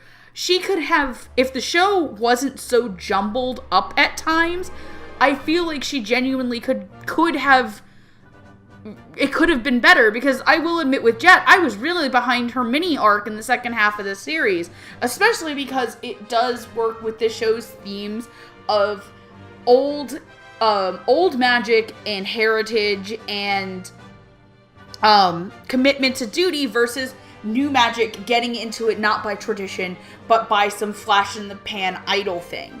But I'm gonna let Noah take over because I've already talked for way too long. Well, I'm going to take the ball you've got, and I'm going to keep running with it, because a lot of your problems I have as well. However, I think I like Laura's performance a lot more.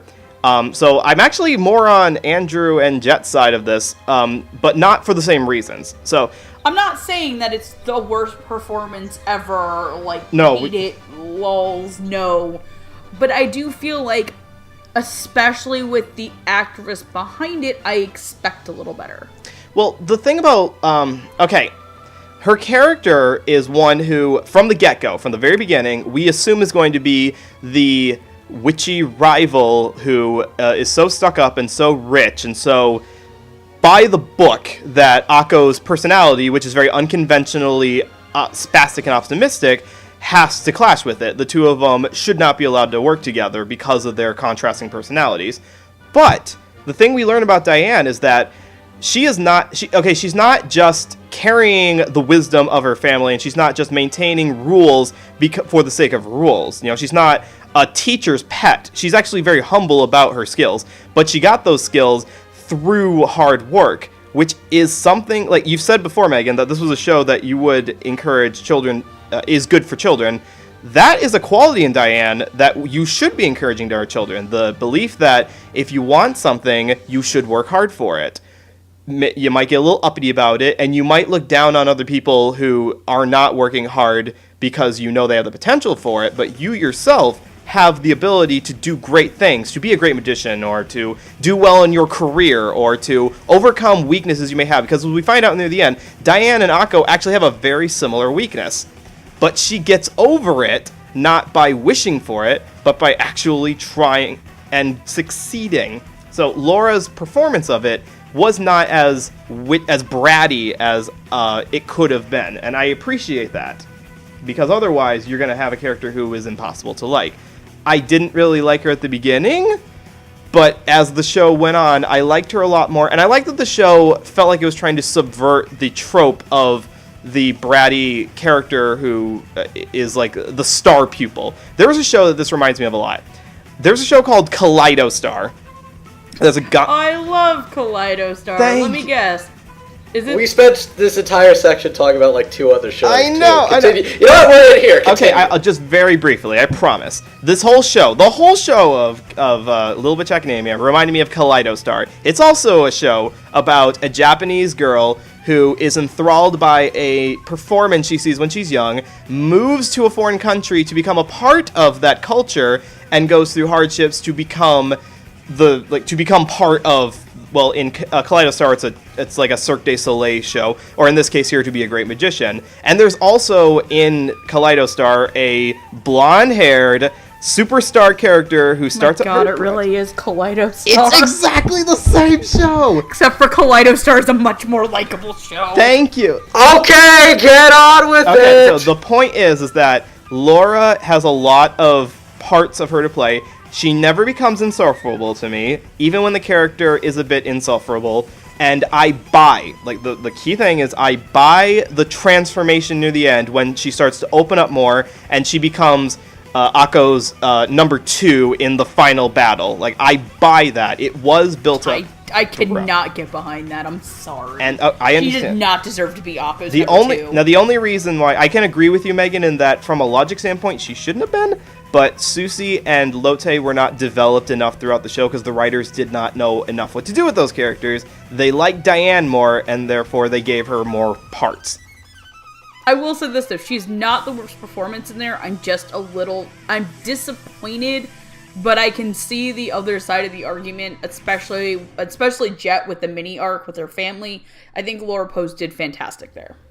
It also just sounds like you really did prefer the character's interpretation in the OVA more than the actual anime. I mean, if you're gonna give the show a villain, you already had a perfectly good one right there. But the villain... I mean, it would have... Does the villain have to be a character, though? Because, like, throughout the first... Yeah, honestly, why does the show need a villain in the first place? But that's an argument for another That's another argument in and of itself. Maybe for the next... I think you've made your point.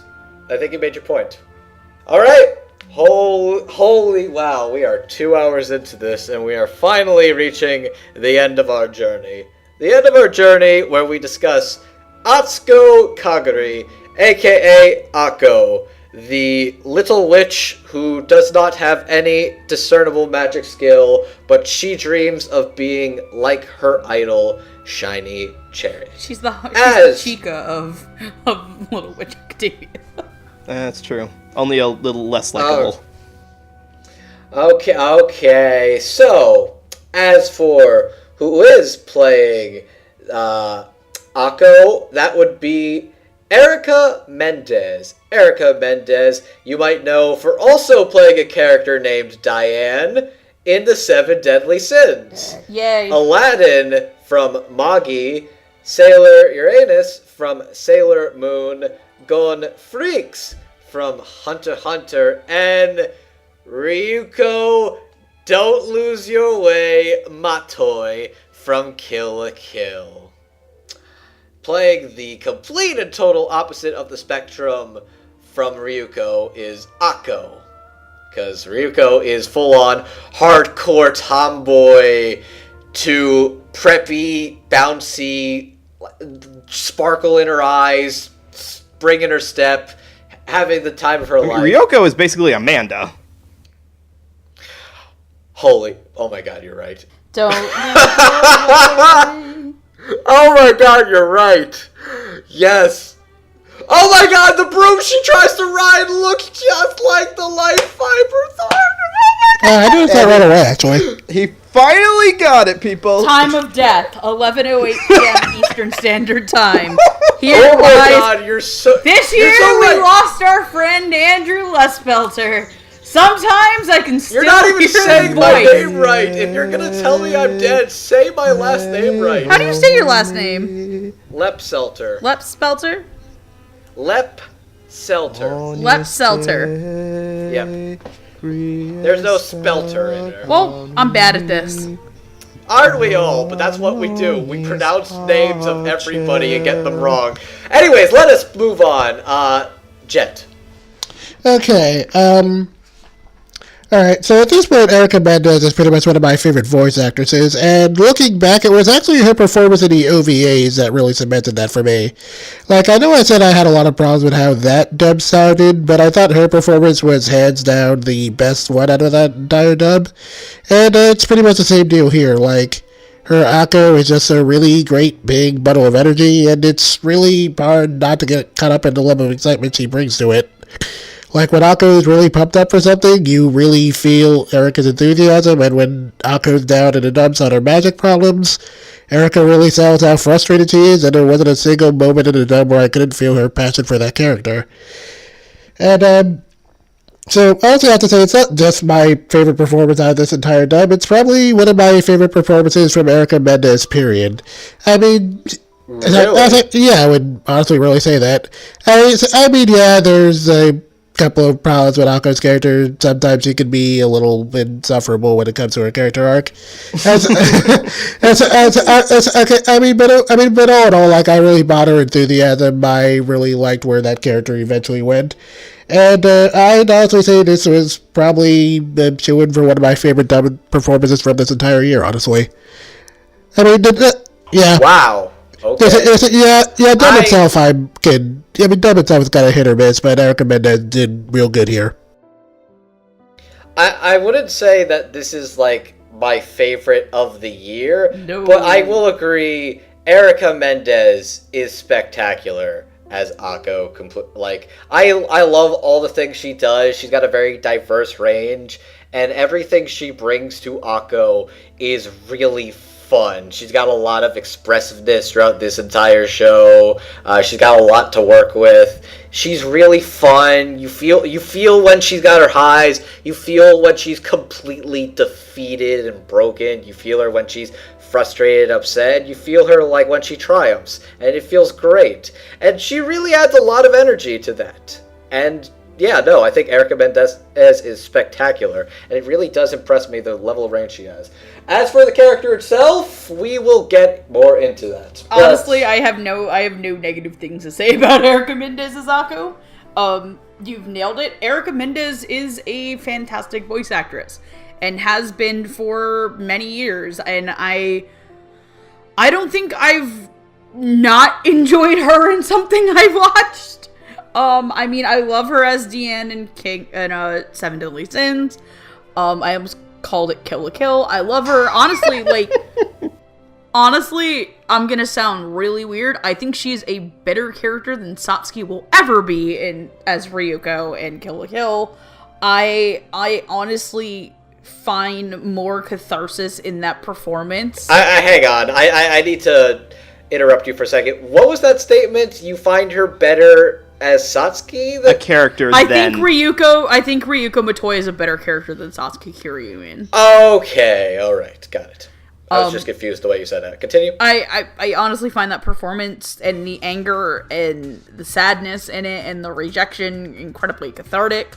And I think that her as Akko is just, you can't not smile at Akko. Like, and even when she, like, unless she's sad, and she gets across happy and sad and angry.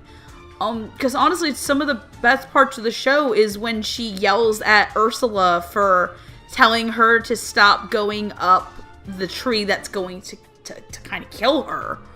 And then when she's told that Ursula is the reason she isn't able to fly. I think that she is a believable, happy protagonist, and she gets to be multifaceted, and even her happiness is kind of multifaceted herself. Like, she's still, even when she's kind of annoyed when they're watching the movie in Susi Land, where Susi kind of sees her as this dopey old Mickey Mouse cartoon character, she still is like, hey, like, more like a childish annoyed, and I think that's really what sells the character, because Akko is a child, and she's a child who wants to be her idol, but she doesn't realize that it's not that she can't obtain it because it's impossible, it's that she can't obtain it because that's not the person she's meant to be. And I think that Erica Mendez gets that across very well. Alright, that was really interesting. Noah. I wish I had gone first, because you guys covered all the spots I wanted to cover already for Erica. Erica's... I told we you, can make I'm this sorry. quick. No. We can make this not quick. complaining. We need to get to it's final thoughts. It's a good thing, too, because, yes, I'm racking my brain trying to think, is there anything Erica did wrong? Like, is there any line that, or any part that was less convincing? Because it's consistent. It is consistently high energy and believably young girl throughout. Like, freshman enthusiasm that honestly is really refreshing, because we live in a cynical world. We live in a world full of bills and debts and diseases and all that fun stuff. Having Akko have this nothing will deter me enthusiasm, and the way that Erica conveys that without becoming annoying is really refreshing. I think there's one episode, the episode with the mecha that she's making with Constanze, where she says that my skill is never giving up, is always trying until the job gets done. And that is something to admire. So Erica, I hope, continues to do wonderful work and will win all of the Emmy Awards, move on to the Oscars, and own her own Caribbean island one day. That is a very specific request, but I hope that comes true. So yeah, Erica Mendez, Akko, good shit. Oh boy. Now can we bring out the claws? Okay, good job, Erica Mendez. I'm glad I'm not part of that betting pool. And with that, it is time for us to go on to our final thoughts. We will do this roundtable, and I go last. Jet, you want to go first, because you're kind of the more condensed one of us all. Yeah, so as far as final thoughts goes, I mean, I didn't have too many strong impressions with this show. I mean, I was mostly just looking to be entertained, and this show did that for me. I mean, I had a lot of fun with it. It kind of reminded me a lot of a kind of old Saturday morning cartoon vibe, and it was very pleasant. I mean, there were parts of it that were definitely rough. I mean, Croix's arc was kind of weird, but I definitely had a lot more fun with it than sourness, I guess. And I liked a lot of the little standalone episodes a lot. I mean, so overall, I'd say it's definitely worth watching if you haven't seen it. It's a lot of fun. And since most anything that could compete with it is currently on anime strike, unless Ancient Magus Pride or any of the other fall shows really impress me, it is my current frontrunner for best non-sequel of the year. Wow. Okay, so Noah or Megan? I feel like we need a back and forth dialogue, because the two of our problems. Can we just go together? We kind of have the same feelings. You can go together. Just note I'm the one wrapping this. Okay, that's fair okay. enough. Deal. I guess I'll start it off. Go ahead. To call this a bad anime is a gross misrepresentation of the show. This is a very good anime. This is an anime I would be more than happy to recommend to people who are maybe a little bit afraid to get into anime, because it does have the technical familiarity of a Western cartoon. But I've used this phrase to Andrew to describe it, and I think Noah's going to find it a very apt thing. Because face it, as much as you asked us to not mention the flicks, this show had a lot of hype built up behind it.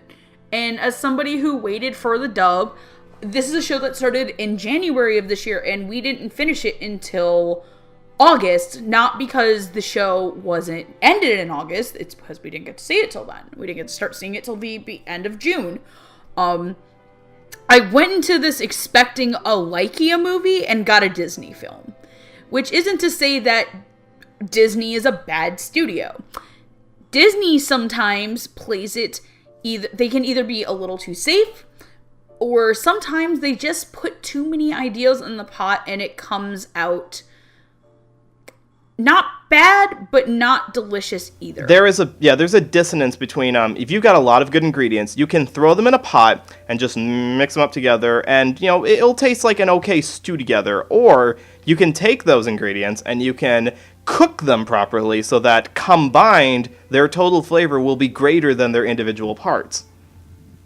And sometimes you need to leave certain good ingredients out. Yes. I'll admit, I did not think that Andrew needed to exist as a subplot for the idea of a new generation losing interest in magic, because you could have shown that through the fact that Akka was not interested in magic for tradition, but the fact that she was interested in it as a flash in the pan way to be famous and bring joy to others, unlike Diana, who comes from this line from one of the old 7 witches, who comes from a very noble place, a place of healing.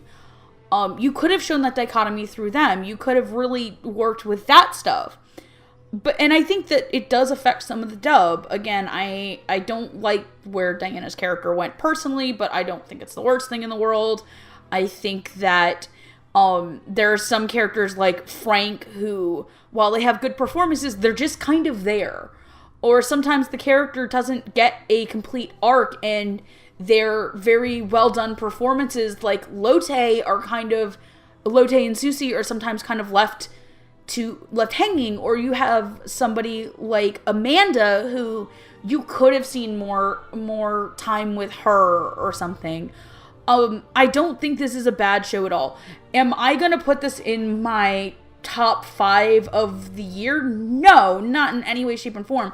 This is not a show that satisfied me from beginning to end like Akka 13 has. This isn't a show like Surrey Children or Gamers that, yeah, it's a weaker show if you think about the parts of a whole that come together to make the show, but their dubs are very, very entertaining and very endearing.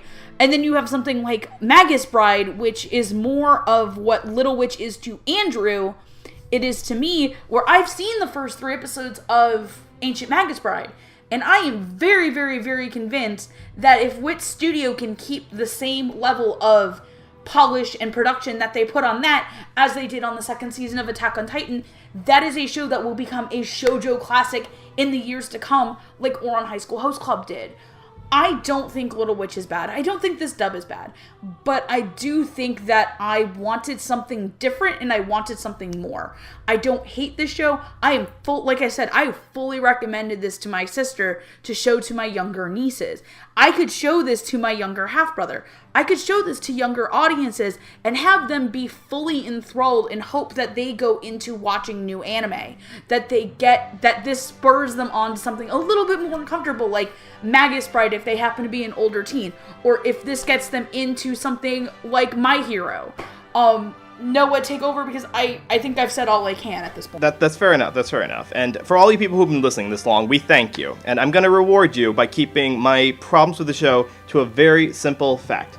My theory about the show is that Yo Yoshinari did not know how to direct a TV series. He is an amazing animator. He's been doing great stuff since the Fooly Cooly days back at Gainax. He's done amazing individual directing and animation before, but he did not have enough ideas to flesh out a full 25-episode series, which is what we got. This is a series that has a lot of ideas about either magic versus technology, the optimism of an outsider into magic coming into a dying industry and supposedly infusing it with, like, new life. I half expected, like, I'm watching the show and I'm looking at Akko's development, I'm thinking, I wonder if the show was supposed to be an analog for animation itself. Like, Akko's optimism and enthusiasm at being enthralled by a child is like new animators coming into an industry which is nothing like what they think it is, because as many of you who study Japanese animation,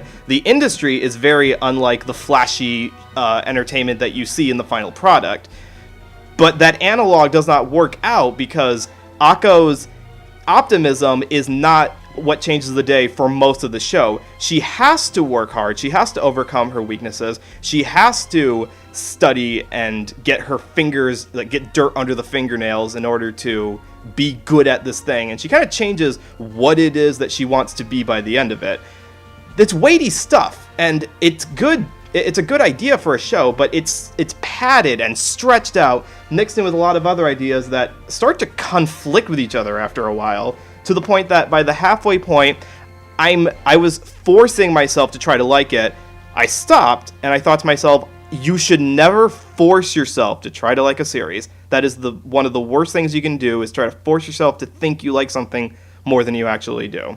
And in being a Trigger show, I was worried about them blowing their time and effort on all the animation, about like having fancy animation tricks to it, which there are some nice animation bits to it, but it was not directed for a full 25 episode series. If they'd cut some of the subplots or shortened it to a more condensed 13 episode series, this could have been very good. But as it stands, I wish I liked it more than I did. I think that Yoshinari needs to go back to just directing the animation portion, and he said in interviews before that in directing the TV show, he left the story elements to other people so that he could direct the day-to-day flow, and you could tell by the way that the show was written from beginning to end. All right. The floor is yours, Andrew. Me and Megan. Okay. Under the bus. So, let me begin this by subverting all of your expectations. How do I do that? Guess what? I was a little disappointed in the show, believe it or not. I thought about it. I sat on it a little. It is a different show than I wanted it to be. I think I wanted to see this world and its characters just sort of interacting day to day, trying to better themselves, trying to learn together, trying to be together. I think I realized what I wanted the show to be, because I realized a few years ago, this was a concept I wanted to be something I needed. And I realized I already got what I wanted the show to be. And I think Miles from Crunchyroll helped me realize what I wanted the show to be. I wanted the show to be My Hero Academia. Yep. I wanted this to be a different school where there was so much interaction between like the underdog and everyone around them, learning from their mentor and trying to better themselves every day, as well as just being a colorful world of good written characters and set pieces. This show is a more central focused narrative of a character trying to reach a goal. And the other characters, there's some good ones, but not nearly as fleshed out as I would have liked, or not as much screen time as I would have liked. And less a focus of the individual slice of life stuff, and more of a focus of the mystery of Chariot and of the central plot that is Croix and like magic versus technology. Those were not things I liked. But even then... Well, wasn't it kind of annoying that there's like several scenes where Ursula is about to reveal her secret to Akko. It's like someone interrupts them and says, "Ursula, you have to save the school for the third time." Yeah, that felt like a Saturday morning cartoon obligatory to say, but we're contractually obligated. It was annoying. Keep the show going. Okay, so I got that out of the way to say I was disappointed somewhat, and I wanted it to be something overall that it wasn't. But even then, I feel a passion towards this particular project because this is very much what got me interested in the Trigger label. Before Kill la Kill, before Space Patrol Luluko, before Kiz Neither, before even that light novel anime that people forget is Trigger. This was their project for the Anime Mirai project. It was even in the same season as Death Billiards, which eventually went on to become Death Parade. This was a 26-minute animation that was full of charm, whimsy, intrigue, and life. It was fresh. It was interesting. No longer were we... The show was just a magical show. This was not magical light novel where I am the strongest guy even though I am an underdog and every girl wants me even though I looked at them funny once but I protected them from a shield. Therefore they love me. Baka. No, it wasn't a magic light novel thingy. It was a magic show. It was a magic school. It was a magic environment with interesting characters, unique potential, a great design, great intrigue. And even then, even with my problems with the show, how it turned out, or that it wasn't what I wanted it to be, I'm glad they saw this project through. I'm glad this grew into what it wanted to be. That they got the opportunity to try these things. That they got the opportunity to do these things. I feel a passion to it. And I feel watching this a sense of like childish wonder, an intrigue, because you do want to see these people succeed, and I do want to see more of these characters, and I do like these characters, and I do like this world, and I could see any scenario with these characters and this setting working out. Like, I love the one-off episodes. I didn't really care if the show ever had a plot. I just liked seeing these people interact and do interesting things. That's why I liked the one-off episodes. I thought they were great and interesting. They were so funny. I liked the skeleton episode. I liked the Susi episode. I liked the Lotte Yansson and Moss thing. I liked the episode with Andrew and the love potion. I liked that stuff. It was so interesting. And even then, there's so few shows I could just put on for younger audiences and younger viewers that are anime where I have no regrets or no concerns. Even some of the shows I like My Hero Academia, I'd see somebody like Mineta or any of those glances and be like, do I really want this with the younger kids, or do I want to watch this with my family? It's also kind of violent too, so you really want to stuff happens to Deku's arms a lot. Besides the point, I could put this show on for a family and watch it together and get them to be interested and to appreciate it. And even then, it's a show with a magical girl empowerment angle too, where it's like, you can watch this with young kids who just want to see their dreams come true. You can watch this with little girls who want to see their dreams come true and become part of this and become entranced, because there's so few like magical girl or magical shows that really get brought over here anymore. So seeing that this is one you could put as an alternative. On that note, that's what's something I want to say. Whatever you want to say about how Netflix handled the show, I'm really glad they put this show in the kids section of Netflix, because they really didn't have to do that. There was enough potentially questionable stuff that they could have avoided doing that. But I'm really glad they decided to aim the show at kids. And that was the point that Trigger wanted to make. That they've gone on record to say that they intended for this to be a show for all audiences. Mm-hmm. I agree. Yeah, that's true. And even then, this is a project. It is a flawed production. It is a flawed story. It is flawed narrative. But this is not something that tried being the same thing and failed. This is something that tried things, that did things. It threw things at the wall. Not everyone stick, but it did it. And there's so few shows that I see that involve magic, or even in anime. I've had conversations where you complain about anime feeling too samey, too stagnant, too the same thing. And this is a show that wants to try things and do things. And I appreciate that. I respect that. I respect Trigger because they like to do these things. They don't always work out. Not everything's the best. There's some shows of theirs I don't like. But yeah, you can respect it, but you can still also be highly critical of it. I never said I wasn't not critical. I'm just saying that there are people out there who are going to be like, Trigger can do nothing wrong. It's like, yeah, but Trigger... Believe me, I'm not a person who says that. I was very disappointed in Kiz Neither, to be honest, and I thought the Supernatural show was just okay. But even then, I respect it. I think it is a passion project on all ends, from both the creative sense And even from the thing I've been neglecting to mention, the dub. The dub is interesting. It is different. It is not what we're usually used to. It is not quite fine-tuned. But even then, this is something I feel everybody involved from it, from the production to the actors to the writers to the directors. This was something they felt passionate about. And there are some people in this who I'd love to see in more things, who I want to hear more things. I'd like to hear Caitlin and Elizabeth get more opportunities. I'd love to see Rochelle Hager get more things. By the way, she does piano covers on YouTube. I just learned that today. I'd love to see these people get those opportunities again. I'd love to see Laura Post and Lucia Dodge get to direct more things. I love that opportunity, but even then, I'm critical. There's things I don't like. It is not a perfect show. It is not the savior of anime. But this is a project I've been following for a number of years now, and honestly, even if it wasn't what I wanted, I feel such joy and passion for seeing this journey reach this point.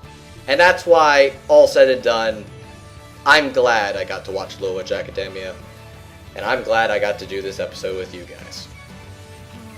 I will give total props when you mention about the necessity for trying new things, even if they don't always work, in the animation field, because for as much as we can like some of the tropes of romantic comedies or shonen or anything else that gives us a feel-good feeling for the well-worn tropes, this is an industry that has to change all the time. It can never stay in one spot. You guys, during Anime Fest, talked about the changing dub atmosphere and how that changed from decade to decade. I've done extensive research on the changes in animation trends throughout the years as well.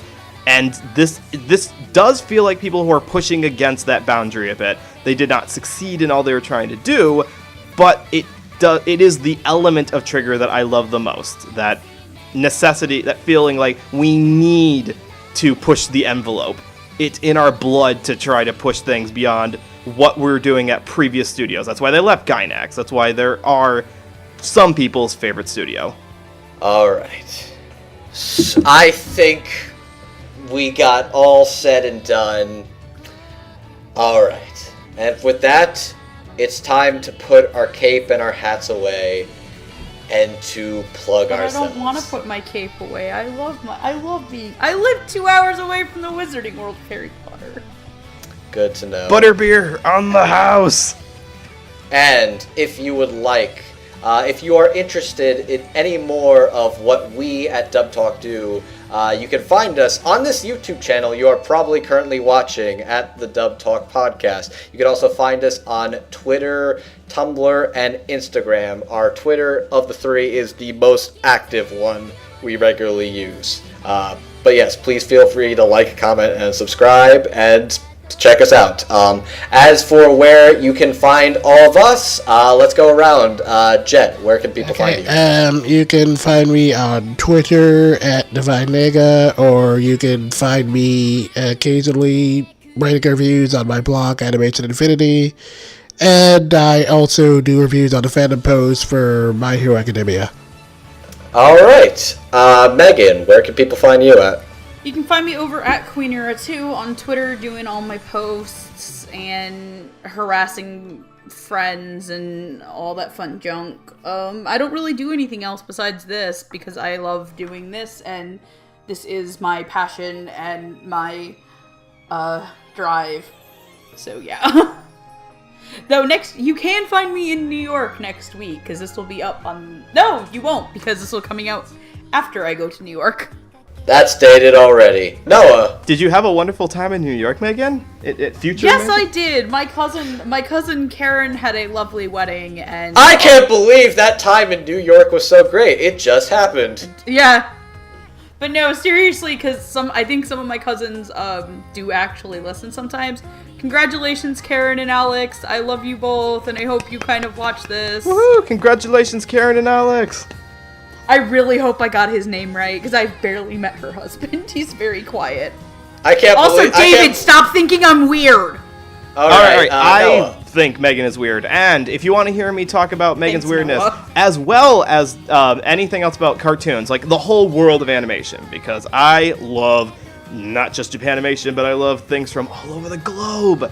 Did you just call it Japanimation? I called it those Korean or China or Laos or whatever. See, that joke doesn't even work anymore because one of the shows we are covering this summer season is a Chinese animated show. The thing is that I am actually advocating that we stop using the words cartoon and anime, and we just start using the word animation to refer to all of it again, because there's too much cross-production between countries. Anime is just a marketing tactic at this point. Anything can be anime at this point. And if you want to hear... Wow, I can't believe Ruby is the best anime ever. Love you, Hardy! He's gonna kill you. Can I plug my Twitter handle now? Yeah. If you want to hear me soapboxing more about animation, I'm over at NoahClue. Most of the time, I'm either split between rantings about the animation world or showing off pictures of my children because, like May Hughes, I have no shame when it comes to showing off my offspring. Don't go into any phone booths anytime soon, sir. Not even if they travel through time and space. Not even if they travel through time and space. The companions of the Doctor don't end up great situations either. My God. All right. Andrew, what I want you to do is what every companion has done for a Time Lord in the past, and that is be a meat shield while I leg it. Be a strong, empowered female can. Oh, okay. Be a meat shield. Okay. Hey, excuse me. Donna Noble was not a badly written character. Alright, okay. Anyways, as for where you can find me over on Twitter at MangaMan9000. You can also find me and Jet on another podcast we do, the podcast O&A for Surreal Resolution. And you can also find me now, Megan and myself too, as a moderator over on the official Funimation Discord channel, which is an interesting time. Hey, grilled cheese. Hey, God, you're a cool dude. And with that, I believe we can call this a night. I think this is the most straight episode we've ever done. I can't believe I'm getting a copy of Flying Witch. It's gonna... Wait, did we actually do it, Megan? Did we finally... We did it. She did it. She's earned it. No. Noah did it too. Noah and I did not. Noah came very close, but you know something. I failed. I'm glad I didn't become part of that. You know something, guys. It's really ironic that we weren't allowed to swear when talking about a TV series where the last half of the show is all about finding the 7 words. The words of our Lord and Savior, Carlin Sama. Take it away, George Carlin. Oh, the world is about finding a place for your stuff. There's never enough room for your stuff. Anyway, right. It's almost midnight. Yeah, we gotta go. All right. Remember, feller. Okay. And with that, we bid you adieu. Good night, everybody. Aloha, my friends. And do remember, believing in yourself is your magic. Tia Freley! Plus Ultra!